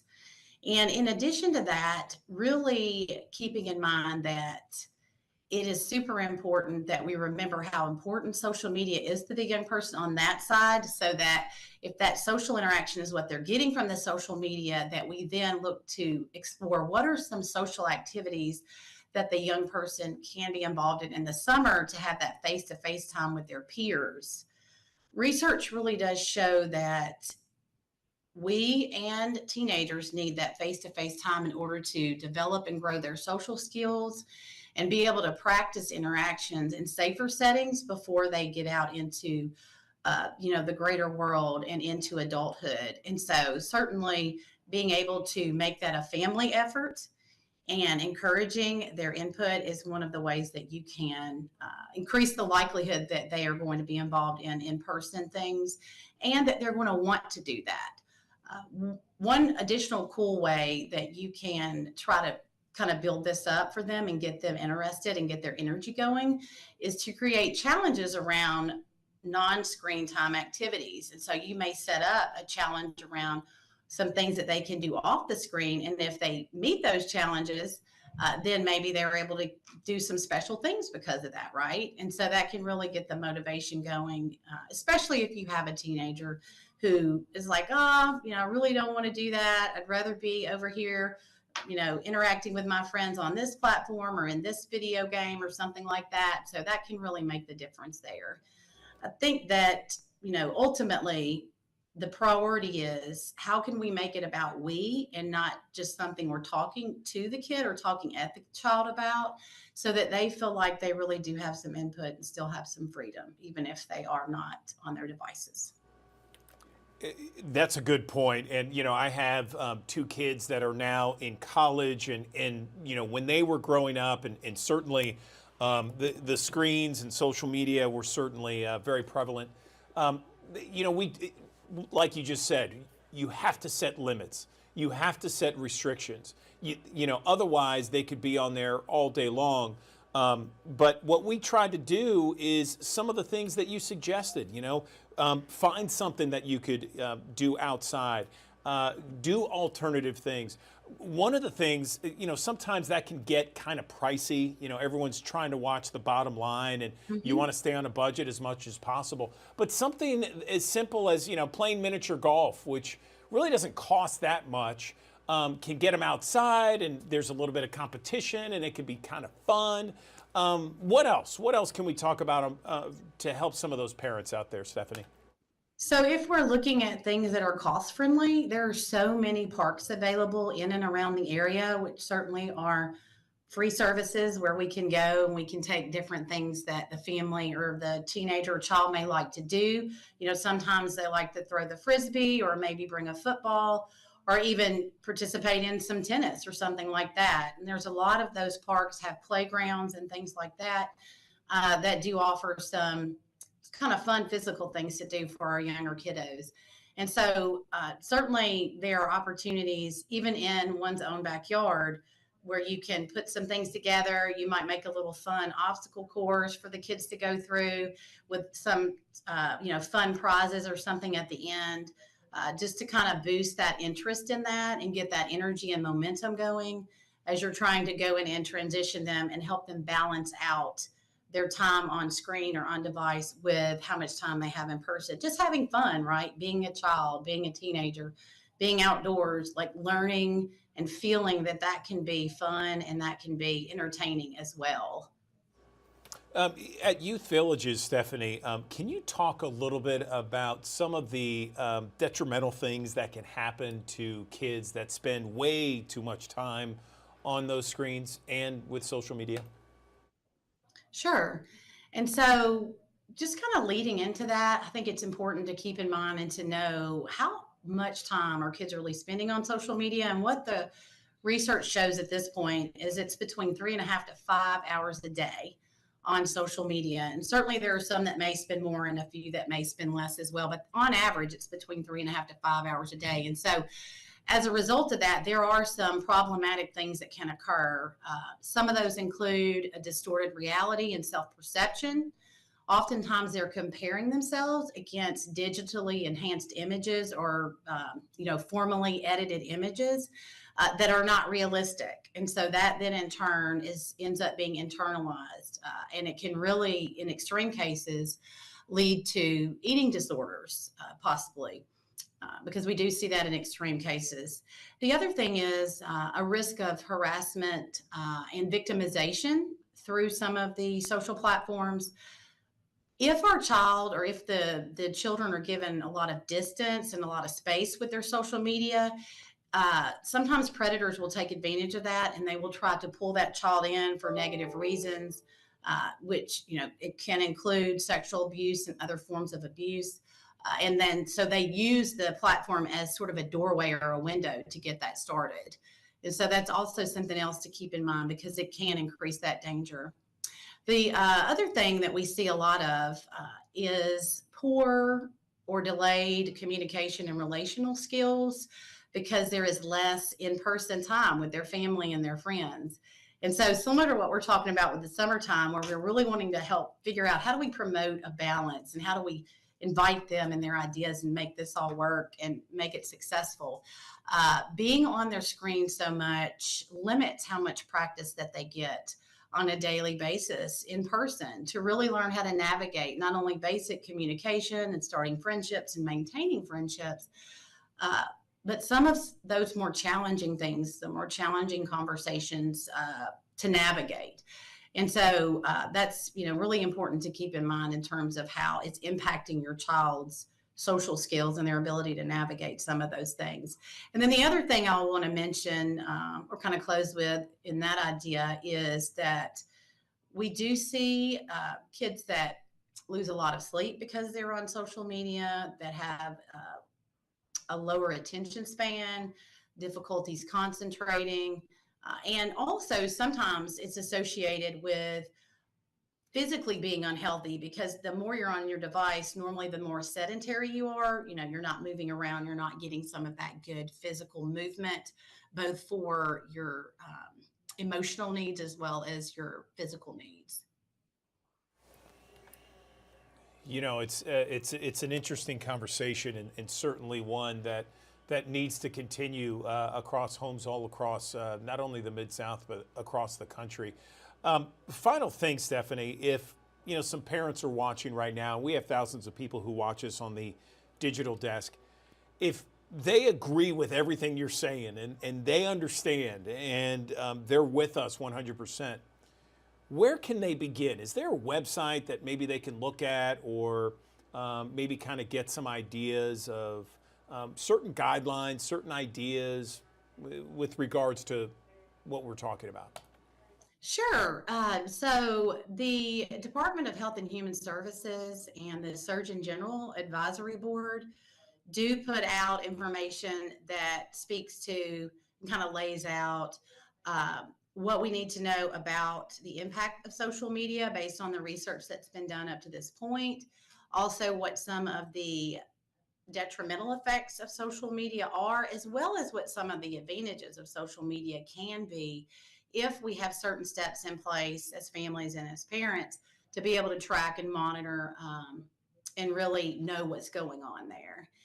There are also some ideas on that website for activities and things to consider. Some of the things I mentioned today are laid out on that website as well. And they're often updating that and putting new research there and just some sort of new ideas on how parents can impact what their child does on social media, as well as how parents and families can impact getting their child excited about in-person activities and being off of their device.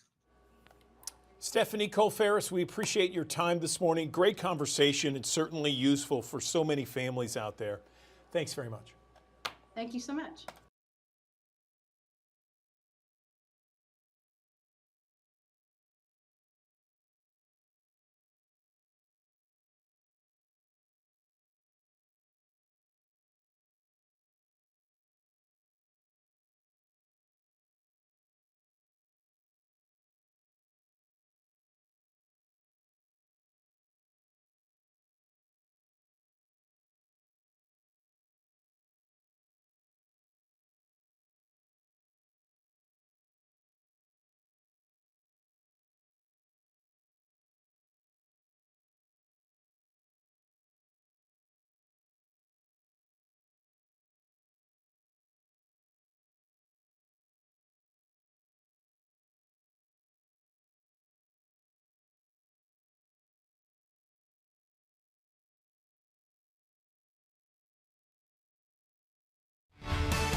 Thanks for joining us here on the Action News 5 Digital Desk. 98 our forecast high temperature for today, and that's probably something that's eye-popping to you. Yes, very hot, and you're probably thinking to yourself, well, why haven't you issued a first alert weather day? Well, it's more so the heat and humidity combination. Yeah, it's going to be hot, don't get me wrong, and you should still take caution in this heat, but it's not terribly humid. That's the big thing that will be the big change for us. Now, it'll be more like a hot blow dryer in your face rather than a warm, wet blanket, but we will take whatever we can get. But the temperatures will stay plenty hot the next couple of days and actually creep a little hotter as we head through the middle portion of this work week. 72 the overnight low with a southeasterly wind around 5 to 10 miles per hour. Mainly clear, seasonable for this time of the year. The average low about 70, 71 degrees. And the positive thing is that our humidity levels remain on the lower end of the spectrum for this time of the year especially. We'll get closer to normal, if you will, as we get towards the back end of Wednesday heading into Thursday. But beyond that, here comes the summery steam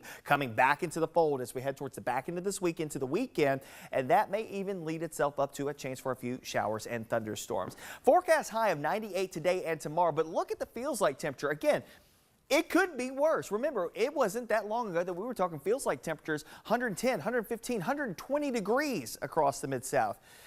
Not the case here with the lower humidity that we have in place today and tomorrow. Now, things will begin to change on Wednesday. Actual air temperature closer to 100, start adding more moisture, and the differential starts to get thicker and thicker, wider and wider. 96 feels like 108 on Thursday. 94 operates more like 110 coming up on Friday as an approaching frontal boundary could bring us some rain chances by the back end of the work week and into the weekend. The last time that we hit 100 plus degrees was back 1 year ago today, August 26, 2023, where we hit 102 degrees. So it's been 366 days since we've seen that much in the way. Don't forget, it's a leap year this year. Wednesday's forecast of 100 degrees could rival that, but today, even today and tomorrow, I would not be surprised if somebody in the Mid-South makes a run for 100 degrees, just given the dry air, the dry ground that's already in place, and not a lot of wind to really bolster any movement of the air. So it's going to be pretty stagnant here today that you need to be ready for. Of course, the heat's going to be searing enough, but we're not adding, again, more salt to the wound. It's going to be hot, but not super humid. That keeps the rain chances pretty low, though we do need some rainfall at this point. We're running a larger deficit day by day. Of course, typically this time of the year, the daily climatological rainfall, it's about 0.2 of an inch of rainfall, and we have not seen that really for the entire month. Actually, I think the entire month's rainfall so far at Memphis International Airport is only 0.2 of an inch. We need some rain here across the Mid-South. We might catch a couple of opportunities coming up Thursday, Friday, Saturday, Sunday of this week. But notice there's kind of a hole right over the Mid-South where the coverage of rain, the amount of rain is just not a lot. Maybe 1/10 to 1/4 of an inch over the course of 7 days. Maybe we can get some better rain chances once we get some cold front to start moving into our area. This is a look ahead to the 8 to 14 day outlook. This takes us into the first week of September. And you'll notice, yeah, temperatures start to come down below average. Remember, the average high is about 90, 91 degrees this time of the year. So we will start to see the temperatures starting to come down. And there's some inklings that we could be in the middle and upper 80s again next week. But that will also be a week where we could have moisture that's still in play enough that it will be a muggier brand of the 80s, not like the drier brand of the 80s that we saw this past week. Of course, stay up to date with the very latest anytime and everywhere on the Action News 5 First Alert Weather app. You can download it in the Google Play Store and the Apple App Store. Upon the 10-day forecast, very hot the next couple of days. And again, keep in mind, this is not going to be super humid, okay? We're talking about temperatures that, yes, will be upper 90s to near 100 degrees the next couple of days. But with the lack of humidity, or the lower humidity across the area, I should say, it's not going to be rubbing salt into the wound or sand into the wound, if you will. It's going to be hot.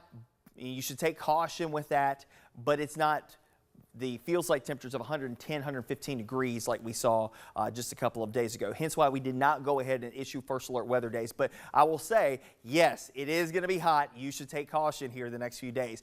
Highs will be in the middle 90s heading up for your Thursday and Friday, but keep in mind you're adding in more moisture, more humidity in place. Those days may operate hotter than the hotter days on the 10-day forecast. We'll start to see a better chance of rain late Friday into Saturday as a frontal boundary sluggishly works its way through the area that eventually brings us back down through the 80s heading into next week. Demetrius Haley, Justin Smith, and Darius Bean have not changed their pleas. Meanwhile, Martin could be called to testify in those cases.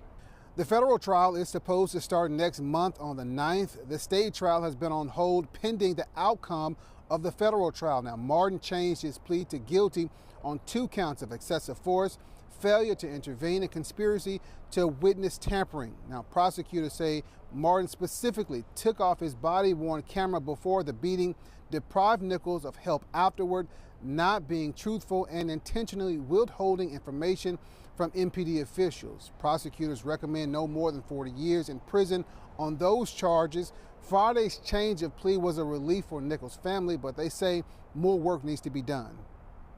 Him to plead guilty is going something. It's something. I feel like we're going in the right direction. Accepting responsibility. Accepting responsibility. We still have 3 more officers that need to be convicted or turn themselves or change their plea. Until then, we're still fighting. Bean, Haley, and Smith remain charged with federal civil rights violations in addition to second-degree murder. They have pleaded not guilty to all of those charges. I'll be in court in just a few hours and bring you the very latest. In downtown Memphis, Tavarius Haywood, Action News 5.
There is a new survey out there where it says businesses are failing to unlock the full potential of their employees. Workforce experts are sharing why some of the most talented strategies are ineffective and how executives can build resilient teams in the age of AI, artificial intelligence. This new survey was by Kelly. This is Kelly Professional and Industrial, and they found businesses are failing to unlock that full potential and is holding back growth for most organizations. Let's bring in someone to talk more about what this survey said. I'm joined now by Tim Dupree. He's the president of Kelly Professional and Industrial, joining us on the Action News 5 digital desk. So, Tim, good morning to you. I appreciate you joining us. Tell us what this survey found, some of the highlights of this survey, who was surveyed, and what the results were. Good morning. Good morning, Andrew. Thanks for having me. Yeah, we did a survey across 13 countries, across 8 industries, 1,500 executives, hundreds of talent. And what we found is a pretty significant mismatch between what employees think needs to happen versus what they're actually experiencing. In fact, let me share 3 key findings that we have. First, talent strategies are just not effective. 4 in 10 companies that we talk to are not unlocking the full potential of their workforce. 2, more than half of the companies we spoke with say that due to ineffective workforce planning, it's really holding back business growth for them. And then 3rd, over half the executives we surveyed tell us that they're missing out on business opportunities due to a lack of skilled talent. What are some of the biggest challenges that employers are facing right now? I guess biggest talent challenges. Sure. Well, we already talked about missing out on the business opportunities, which is obviously pretty significant. But what we found is one of the reasons they're missing out on the business opportunities is they just don't have good visibility to the existing skills of their own workforce. Additionally, one of the things that we learned is that while upskilling talent is a top priority for many executives, when we talk to the talent, only 25% of them have actually claimed to received any kind of training to prepare them for their next career opportunity. Talent has told us that the lack of skill development and career progression is really frustrating them. And frankly, executives that we talk to recognize this and tell us they know this is why they're losing employees as a result. Does the survey, Tim, reveal anything about employees and maybe some of their biggest frustrations? It absolutely does. We'll talk a little bit about artificial intelligence.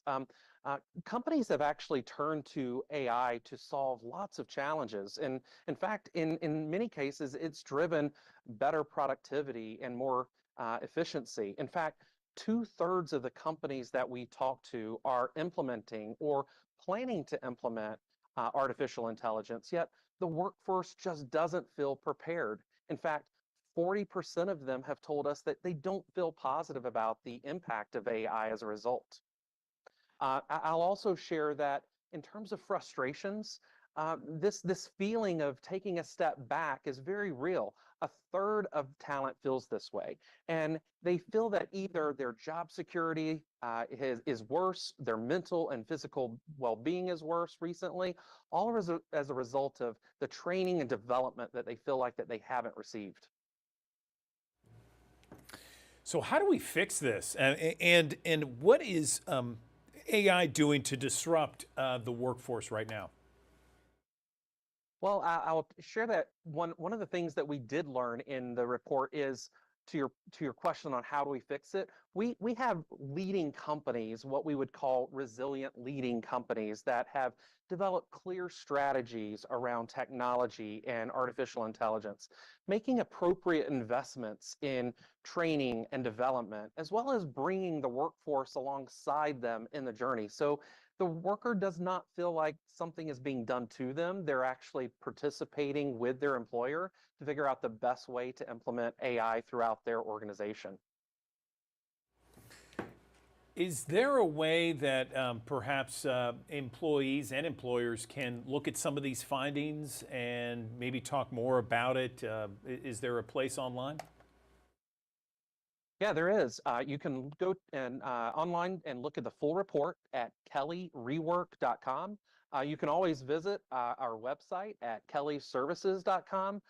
Or for job opportunities, feel free to download Kelly Now, which is our digital app, through Android or Apple iOS. Anything else you want to mention about this study, the findings, and ways that employers and employees can benefit?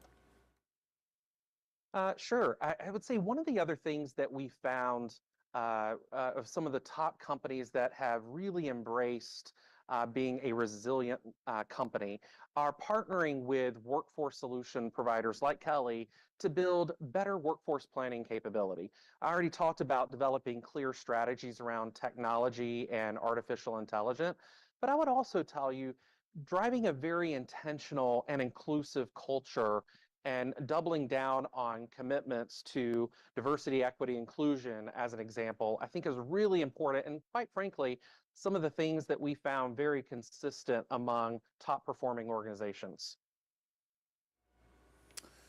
Okay, Tim Dupree, Kelly Professional Industrial President. We appreciate your time. Thanks for breaking down this study, and hopefully some people will really be able to extract from that some of these results and benefit in some form or fashion. We appreciate it. Thank you.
Metastatic breast cancer, also known as stage 4 breast cancer, is a breast cancer that spreads from the breast to other areas of the body. And at this time, it is not considered a curable disease, but it is possible to maintain a good quality of life while on treatments.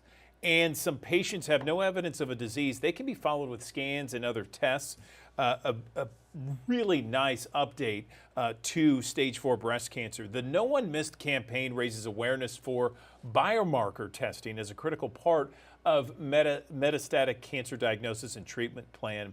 And I want to bring in two ladies who can help explain a little bit more about all this. I'm joined right now on the digital desk by Jean Sachs, CEO of Living Beyond Breast Cancer, and Betty Sanchez, MBC Patient Advocates. Ladies, good morning to you. Let's talk a little bit first about biomarker testing and why all metastatic cancer patients need to talk to their doctors about it. Good morning. Good morning, and thanks for having us. Yeah, it's very important that if you've been diagnosed with metastatic breast cancer, that you have a conversation with your medical oncologist about biomarker testing. Find out, have you had it? If not, why not? And when might you have it along your treatment trajectory? The reason it's so important is biomarker testing looks closely at the actual cancer, either via a tissue biopsy or a blood sample, and can give really important information about what is making the cancer grow. And that may lead to a new personalized treatment that will be more effective and less toxic. And you wouldn't have known about that unless you actually had the biomarker test. Betty, can you talk a little bit about what patients should ask their doctors about biomarker testing to find treatment options? Well, yeah, I mean, you want to know what type of cancer you have, and that's going to determine the kind of treatment you have. Biomarker testing is so critically important because that's going to tell you not only the type of cancer you have, but what kind of treatments might be out there that are targeting that cancer type. And that's what the biomarker testing is doing. And so you need to ask your doctor about biomarker testing because that's going to determine what your treatment plan will be. Okay, and Jean, over back to you. I was wondering, the No One Missed campaign, can you explain what that is and how it's expanding metastatic breast cancer patients for patients? Yeah. Yes, absolutely. The No One Missed campaign is focused on patients who've been diagnosed with metastatic breast cancer.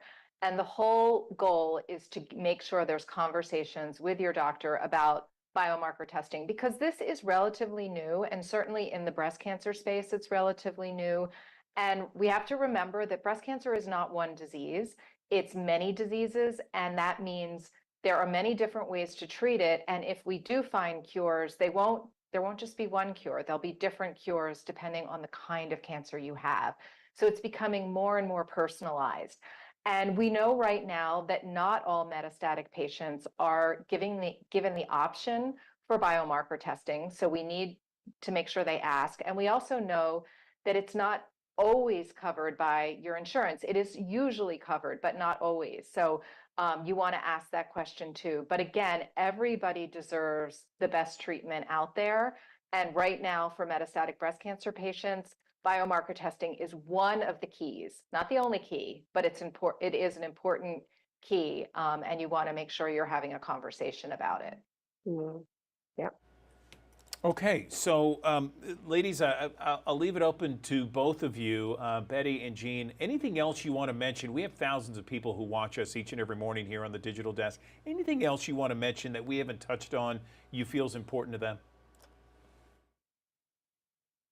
I mean, I'll just say that, science is moving quickly, and in breast cancer, that is very true. So if you are diagnosed, it's so important to be informed. Have a doctor that really listens to you and makes time to answer your questions.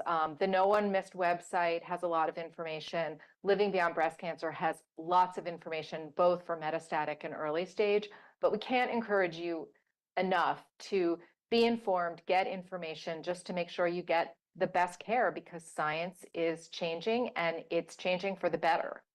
Yeah. And it's hard to self-advocate. I mean, it's difficult. It's not an easy process. I have a hard time with it, and I've been doing this for 8 years, living with metastatic breast cancer. But it's so critically important for your survival. So you have to learn how to open up your voice and have your doctor listen to you, and it's going to get better. Where can we go for more information about what we discussed this morning?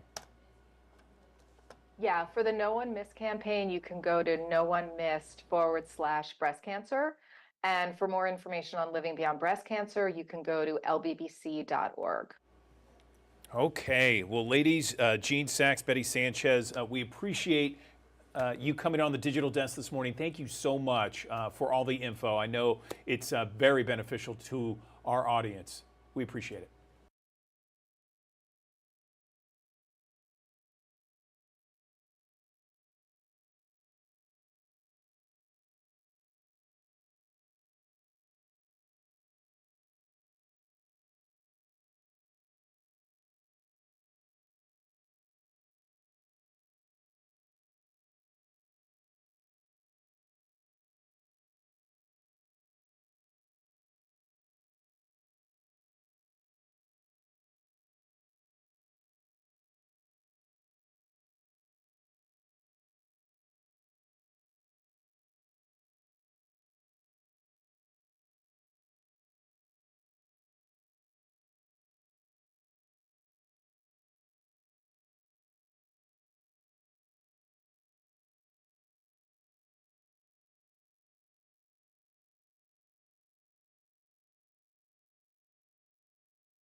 Summer swim season is in full swing. You know it is, especially with our warm temperatures. Many are headed to the water, the beach, the heat. With everyone going to the water, we want to make sure that we are safe and all family members are safe. Let's bring in Connie Harvey. She is Director of Aquatics and Centennial Programs with the American Red Cross. Connie, good morning to you. So let's start with some safety tips, just some quick guidelines for people headed out either to the beach, to the pool this summer. Good morning. Good morning. Thanks for having me on this important topic. We want to talk to people about being water smart and what that means. It is a combination of things. It's knowing how to prevent drowning from happening in the first place. It's having at least a basic set of swimming skills, and it's knowing what to do in the event of an emergency. And this is important for everybody, but especially for children. So some critical layers of protection to prevent drowning start with preventing unsupervised access to the water. It's also about having close and constant adult supervision whenever children are in or near the water, and it's knowing how to swim.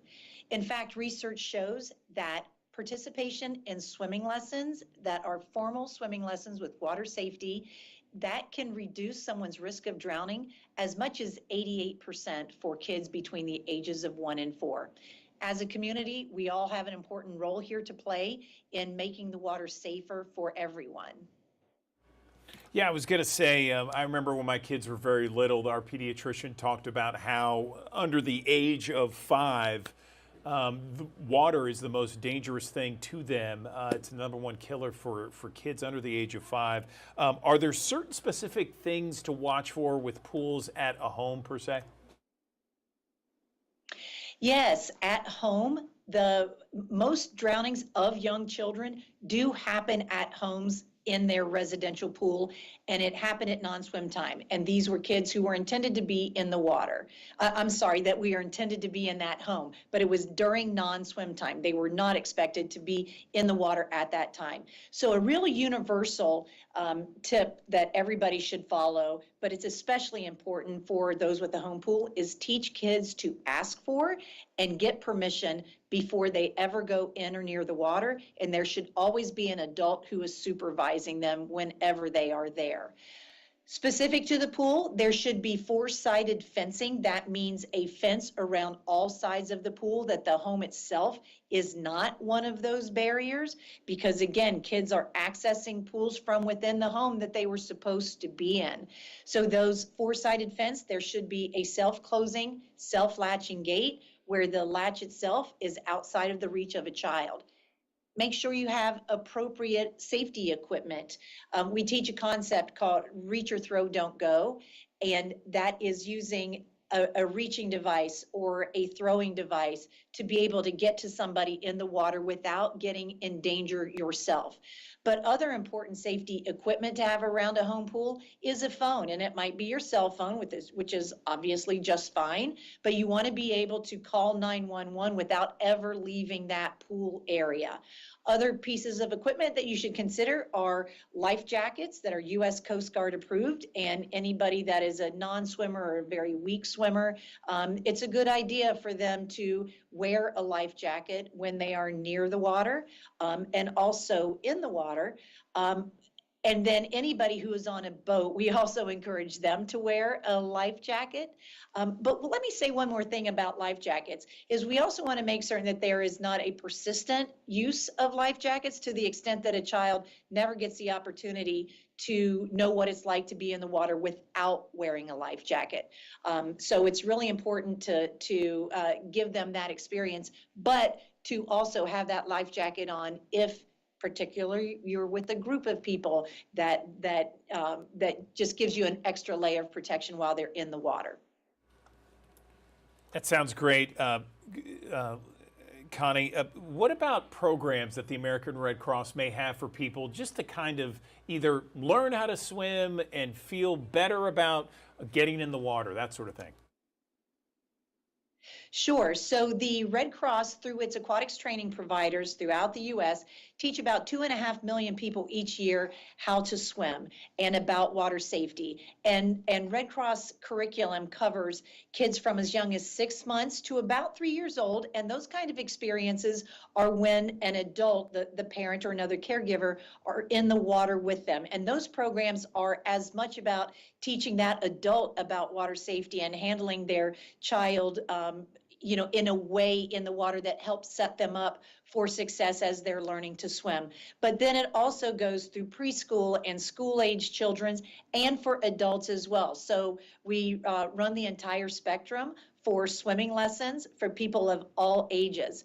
But we also have water safety programs for kids where we teach concepts like you should never swim alone, that there should always be an adult supervising you whenever you're in the water. You understand life jackets and you know about reaching or throwing. And this program it's a free dry land water safety education program called Longfellow's Whale Tales, and WHALE stands for Water Habits Are Learned Early. So again, this is a free program that you can access online, that anybody can teach it after orientation to the materials, whether you're teaching a group or if you want to just teach your own kids about water safety. There's a section of our website that's very specific to that, which is redcross.org/water safety for kids. We also have many other resources like a free app, lots of information, and access to resources like free online courses on our website, redcross.org/water safety. All right, Connie Harvey, we appreciate you, American Red Cross, and everything that the Red Cross organization does. Thanks very much for these tips and tricks, and certainly this will help all of us have hopefully a safe and happy summer. We appreciate it.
Hey y'all, I'm Sydney Gray in for Andrew Douglas this morning on the Action News 5 Digital Desk. Thanks for sticking with us all throughout the morning. Right now we're going to get to a really important topic, especially as we get deeper into the summer months, as we talk about those summer colds and sicknesses and COVID. It's still here. So we've got Dr. Sheree Mazumdar here with us from Methodist to talk more about what is going on with COVID-19 right now. Dr. Mazumdar, how are you doing? Hi, Sydney. I'm great. Great to be here with you today. Good, good. Very glad to be chatting with you. There you go. I couldn't see you for a second, so sorry about that. So let's talk about it. Where do things stand right now when it comes to COVID-19?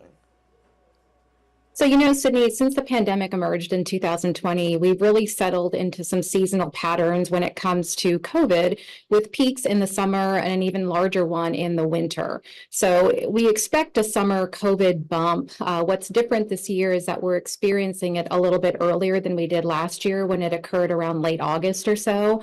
But we certainly are seeing cases increase, and it's likely the beginning of the summer COVID wave.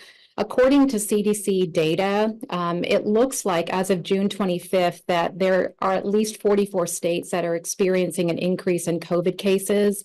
And the emergency room data for COVID visits, according to the CDC, have increased about 23% from the week before. So that's certainly something significant and certainly something to watch. Absolutely something to watch. What can folks be doing right now to protect themselves? I mean, are we at the point where we're talking about COVID boosters again? So there's a lot of things that people can do to protect themselves, especially in the summer months with travel. The very first thing that's probably the most important is to make sure that you are up to date on your COVID vaccine.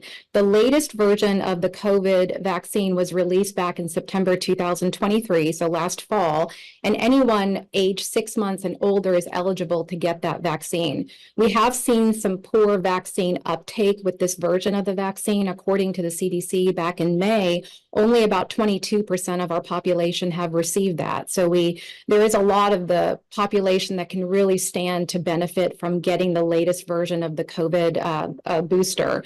Whether or not you need a second dose of the latest COVID vaccine depends on your age and on your underlying medical conditions. So if you're someone that's age 65 or older, or if you have a weakened immune system and it's been 4 months since you received the first dose of the updated version of the vaccine, then you are eligible to receive a second dose of the vaccine. So being up to date on your vaccine is really, really important.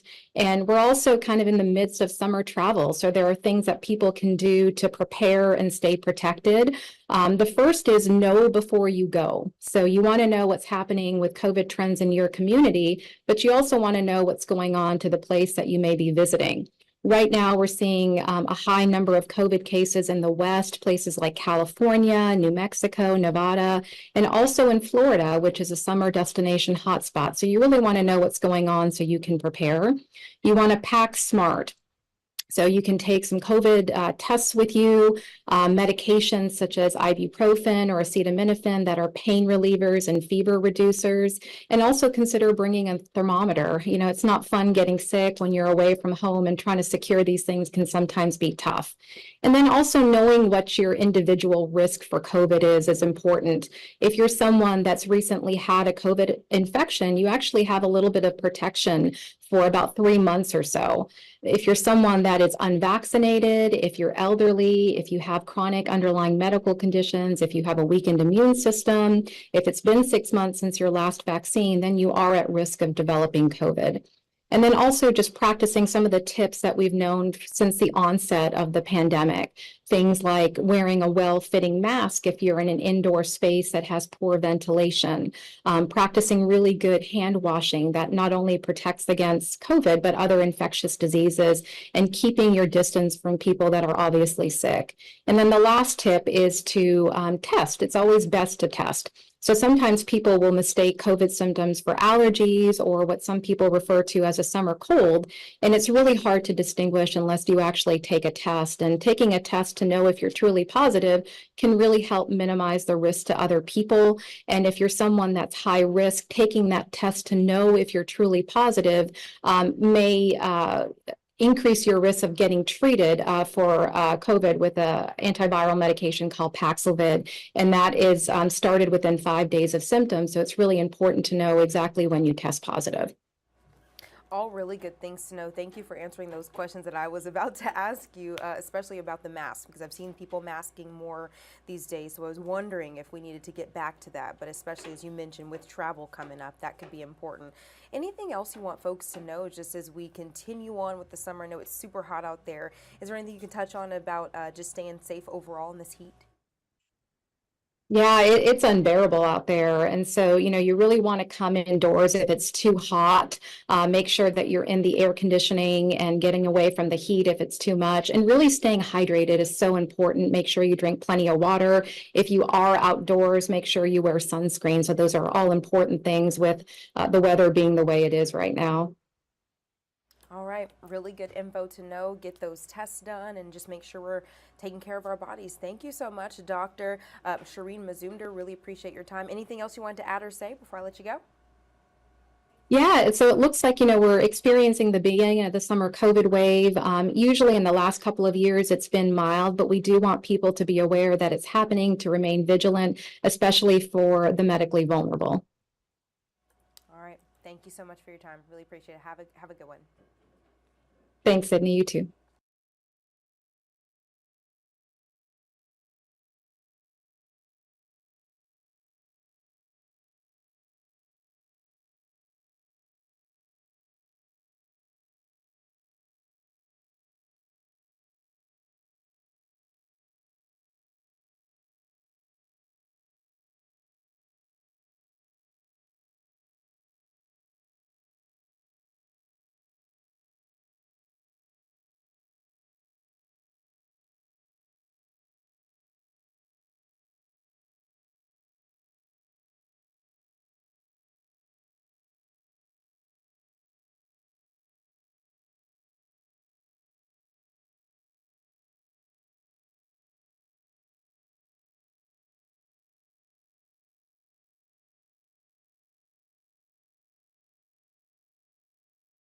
You are a fan of recipes and cooking and food and love watching world-renowned chefs on TV or on video or streaming online, then you're going to recognize, know, and love my next guest. He is a world-renowned chef.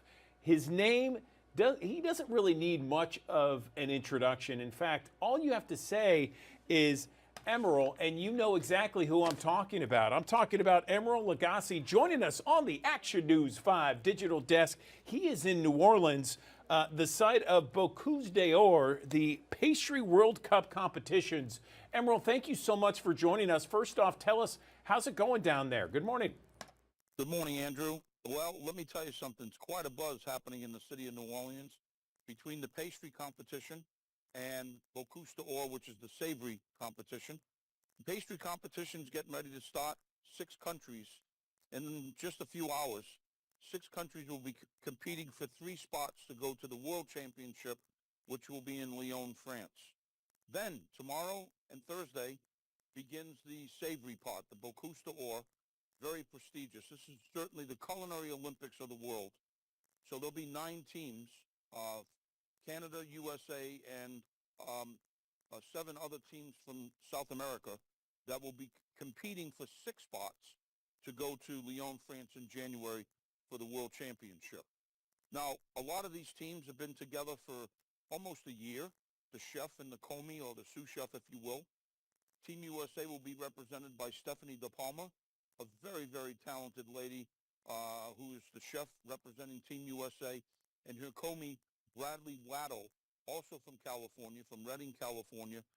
These guys, like I said, have been together almost a year, and they are been managed, and they have coaches, and they have tasters and a jury, and they just keep practicing and practicing and practicing to finally the day comes, which is tomorrow and Thursday, to compete against these countries. Now, Andrew, the interesting thing is we, as the committee, we had to choose ingredients that they have to use their guidelines for that are indigenous to Louisiana. So each team will be using wild boar rack, grits, alligator sausage, and the beautiful seafood coming from the Gulf with beautiful oysters and crabs and crab meat and shrimp and those sorts of things.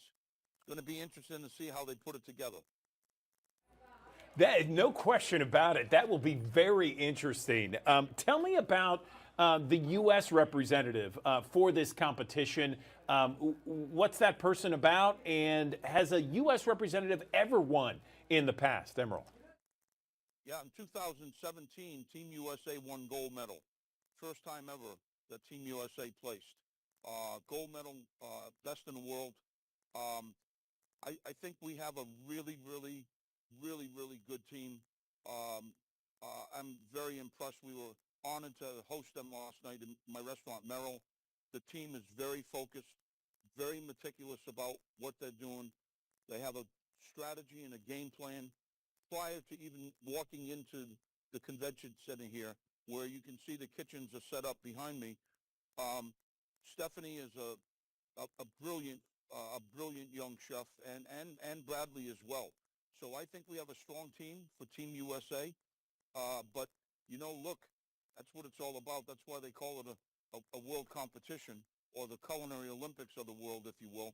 It's going to be really interesting to see what some of these countries bring.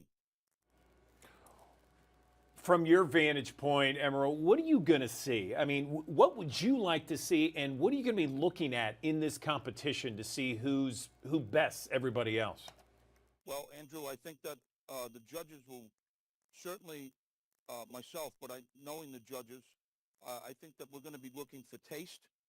We're going to be looking for presentation, organization, cleanliness, just how they're managing that kitchen, because it's just two. It's not like a restaurant where you have a whole brigade behind you. You're talking about two people, so they're very well organized and very together, especially since they've been practicing as long as they have, and working on and honing their skills. I'm so excited to be hosting this in the city of New Orleans with a lot of my colleagues. New Orleans being such a great restaurant town in America, truly with great cuisine, a great melting pot. Just like these countries coming in, folks at home can get a lot more information just going on NewOrleans.com. There are a few tickets still available, so if you're sort of in the neighborhood, Memphis is not that far, Andrew. Come on down. I love it. I love it. All right, so we have thousands of people that watch us each and every morning, Emerald, on the Action News 5 digital desk. Anything you'd like to say to Memphis and the Mid-South right now before we let you go? Well, I love Memphis. I think it's such a great town. Beside it being, in my eyes, sort of the barbecue capital, it also is a great place for music, great people. And, hey, like I said, it's very close to New Orleans. Come and check us out. Just a few hours away, no question about it. Emerald Lagasse, we appreciate your time, and thank you very much for joining us on the Action News 5 digital desk. Have a great time in New Orleans. An amazing event there, the competition. Thanks so very much. Thanks, Andrew. Thanks for having us. Okay.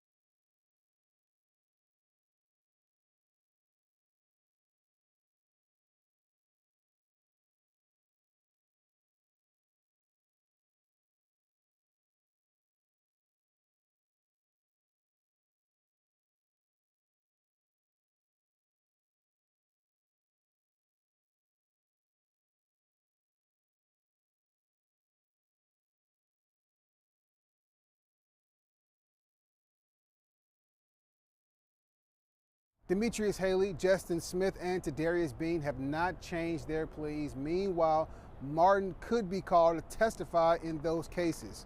The federal trial is supposed to start next month on the 9th. The state trial has been on hold pending the outcome of the federal trial. Now, Martin changed his plea to guilty on 2 counts of excessive force, failure to intervene, and conspiracy to witness tampering. Now, prosecutors say Martin specifically took off his body-worn camera before the beating, deprived Nichols of help afterward, not being truthful, and intentionally withholding information from MPD officials. Prosecutors recommend no more than 40 years in prison on those charges. Friday's change of plea was a relief for Nichols' family, but they say more work needs to be done.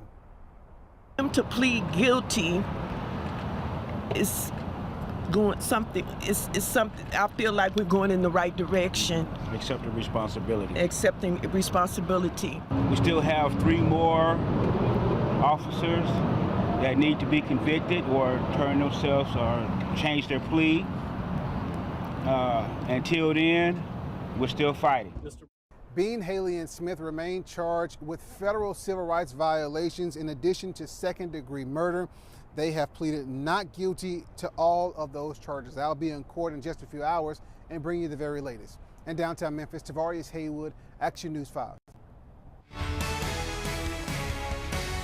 Thanks for joining us here on the Action News 5 Digital Desk. 98 our forecast high temperature for today, and that's probably something that's eye-popping to you. Yes, very hot, and you're probably thinking to yourself, well, why haven't you issued a first alert weather day? Well, it's more so the heat and humidity combination. Yeah, it's going to be hot, don't get me wrong, and you should still take caution in this heat, but it's not terribly humid. That's the big thing that will be the big change for us. Now, it'll be more like a hot blow dryer in your face rather than a warm, wet blanket, but we will take whatever we can get. But the temperatures will stay plenty hot the next couple of days and actually creep a little hotter as we head through the middle portion of this work week. 72 the overnight low with a southeasterly wind around 5 to 10 miles per hour. Mainly clear, seasonable for this time of the year. The average low about 70, 71 degrees. And the positive thing is that our humidity levels remain on the lower end of the spectrum for this time of the year especially. We'll get closer to normal, if you will, as we get towards the back end of Wednesday heading into Thursday. But beyond that, here comes the summery steam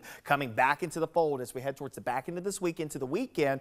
And that may even lead itself up to a chance for a few showers and thunderstorms. Forecast high of 98 today and tomorrow. But look at the feels like temperature. Again, it could be worse. Remember, it wasn't that long ago that we were talking feels like temperatures 110, 115, 120 degrees across the Mid-South.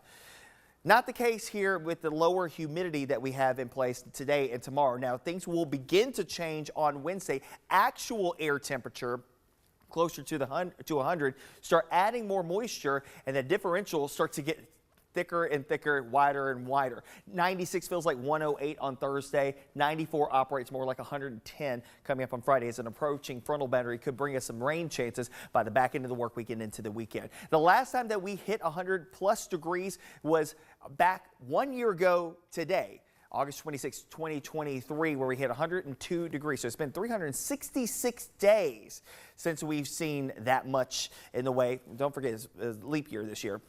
Wednesday's forecast of 100 degrees could rival that, but today, even today and tomorrow, I would not be surprised if somebody in the Mid-South makes a run for 100 degrees, just given the dry air, the dry ground that's already in place, and not a lot of wind to really bolster any movement of the air. So it's going to be pretty stagnant here today that you need to be ready for. Of course, the heat's going to be searing enough, but we're not adding, again, more salt to the wound. It's going to be hot, but not super humid.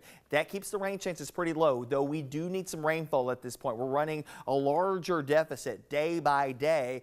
Of course, typically this time of the year, the daily climatological rainfall, it's about 0.2 of an inch of rainfall, and we have not seen that really for the entire month. Actually, I think the entire month's rainfall so far at Memphis International Airport is only 0.2 of an inch. We need some rain here across the Mid-South. We might catch a couple of opportunities coming up Thursday, Friday, Saturday, Sunday of this week. But notice there's kind of a hole right over the Mid-South where the coverage of rain, the amount of rain is just not a lot. Maybe 1/10 to 1/4 of an inch over the course of 7 days. Maybe we can get some better rain chances once we get some cold front to start moving into our area. This is a look ahead to the 8 to 14 day outlook. This takes us into the first week of September. And you'll notice, yeah, temperatures start to come down. below average. Remember, the average high is about 90, 91 degrees this time of the year. So we will start to see the temperatures starting to come down. And there's some inklings that we could be in the middle and upper 80s again next week. But that will also be a week where we could have moisture that's still in play enough that it will be a muggier brand of the 80s, not like the drier brand of the 80s that we saw this past week. Of course, stay up to date with the very latest anytime and everywhere on the Action News 5 First Alert Weather app. You can download it in the Google Play Store and the Apple App Store. Upon the 10-day forecast, very hot the next couple of days. And again, keep in mind, this is not going to be super humid, okay? We're talking about temperatures that, yes, will be upper 90s to near 100 degrees the next couple of days. But with the lack of humidity, or the lower humidity across the area, I should say, it's not going to be rubbing salt into the wound, or sand into the wound, if you will. It's going to be hot. You should take caution with that, but it's not the feels like temperatures of 110, 115 degrees like we saw just a couple of days ago. Hence why we did not go ahead and issue first alert weather days. But I will say, yes, it is going to be hot. You should take caution here the next few days. Highs will be in the middle 90s heading up for your Thursday and Friday, but keep in mind you're adding in more moisture, more humidity in place. Those days may operate hotter than the hotter days on the 10-day forecast. We'll start to see a better chance of rain late Friday into Saturday as a frontal boundary sluggishly works its way through the area that eventually brings us back down through the 80s heading into next week. All right, that's all we have for the Action News 5 Digital Desk. Remember to join us each and every day from 7 to 11 a.m. We'll see you right back here in a few hours. For now, we're going to turn it over to Jerry Askin and First Alert meteorologist Patrick Ellis for Action News 5 Midday. See ya.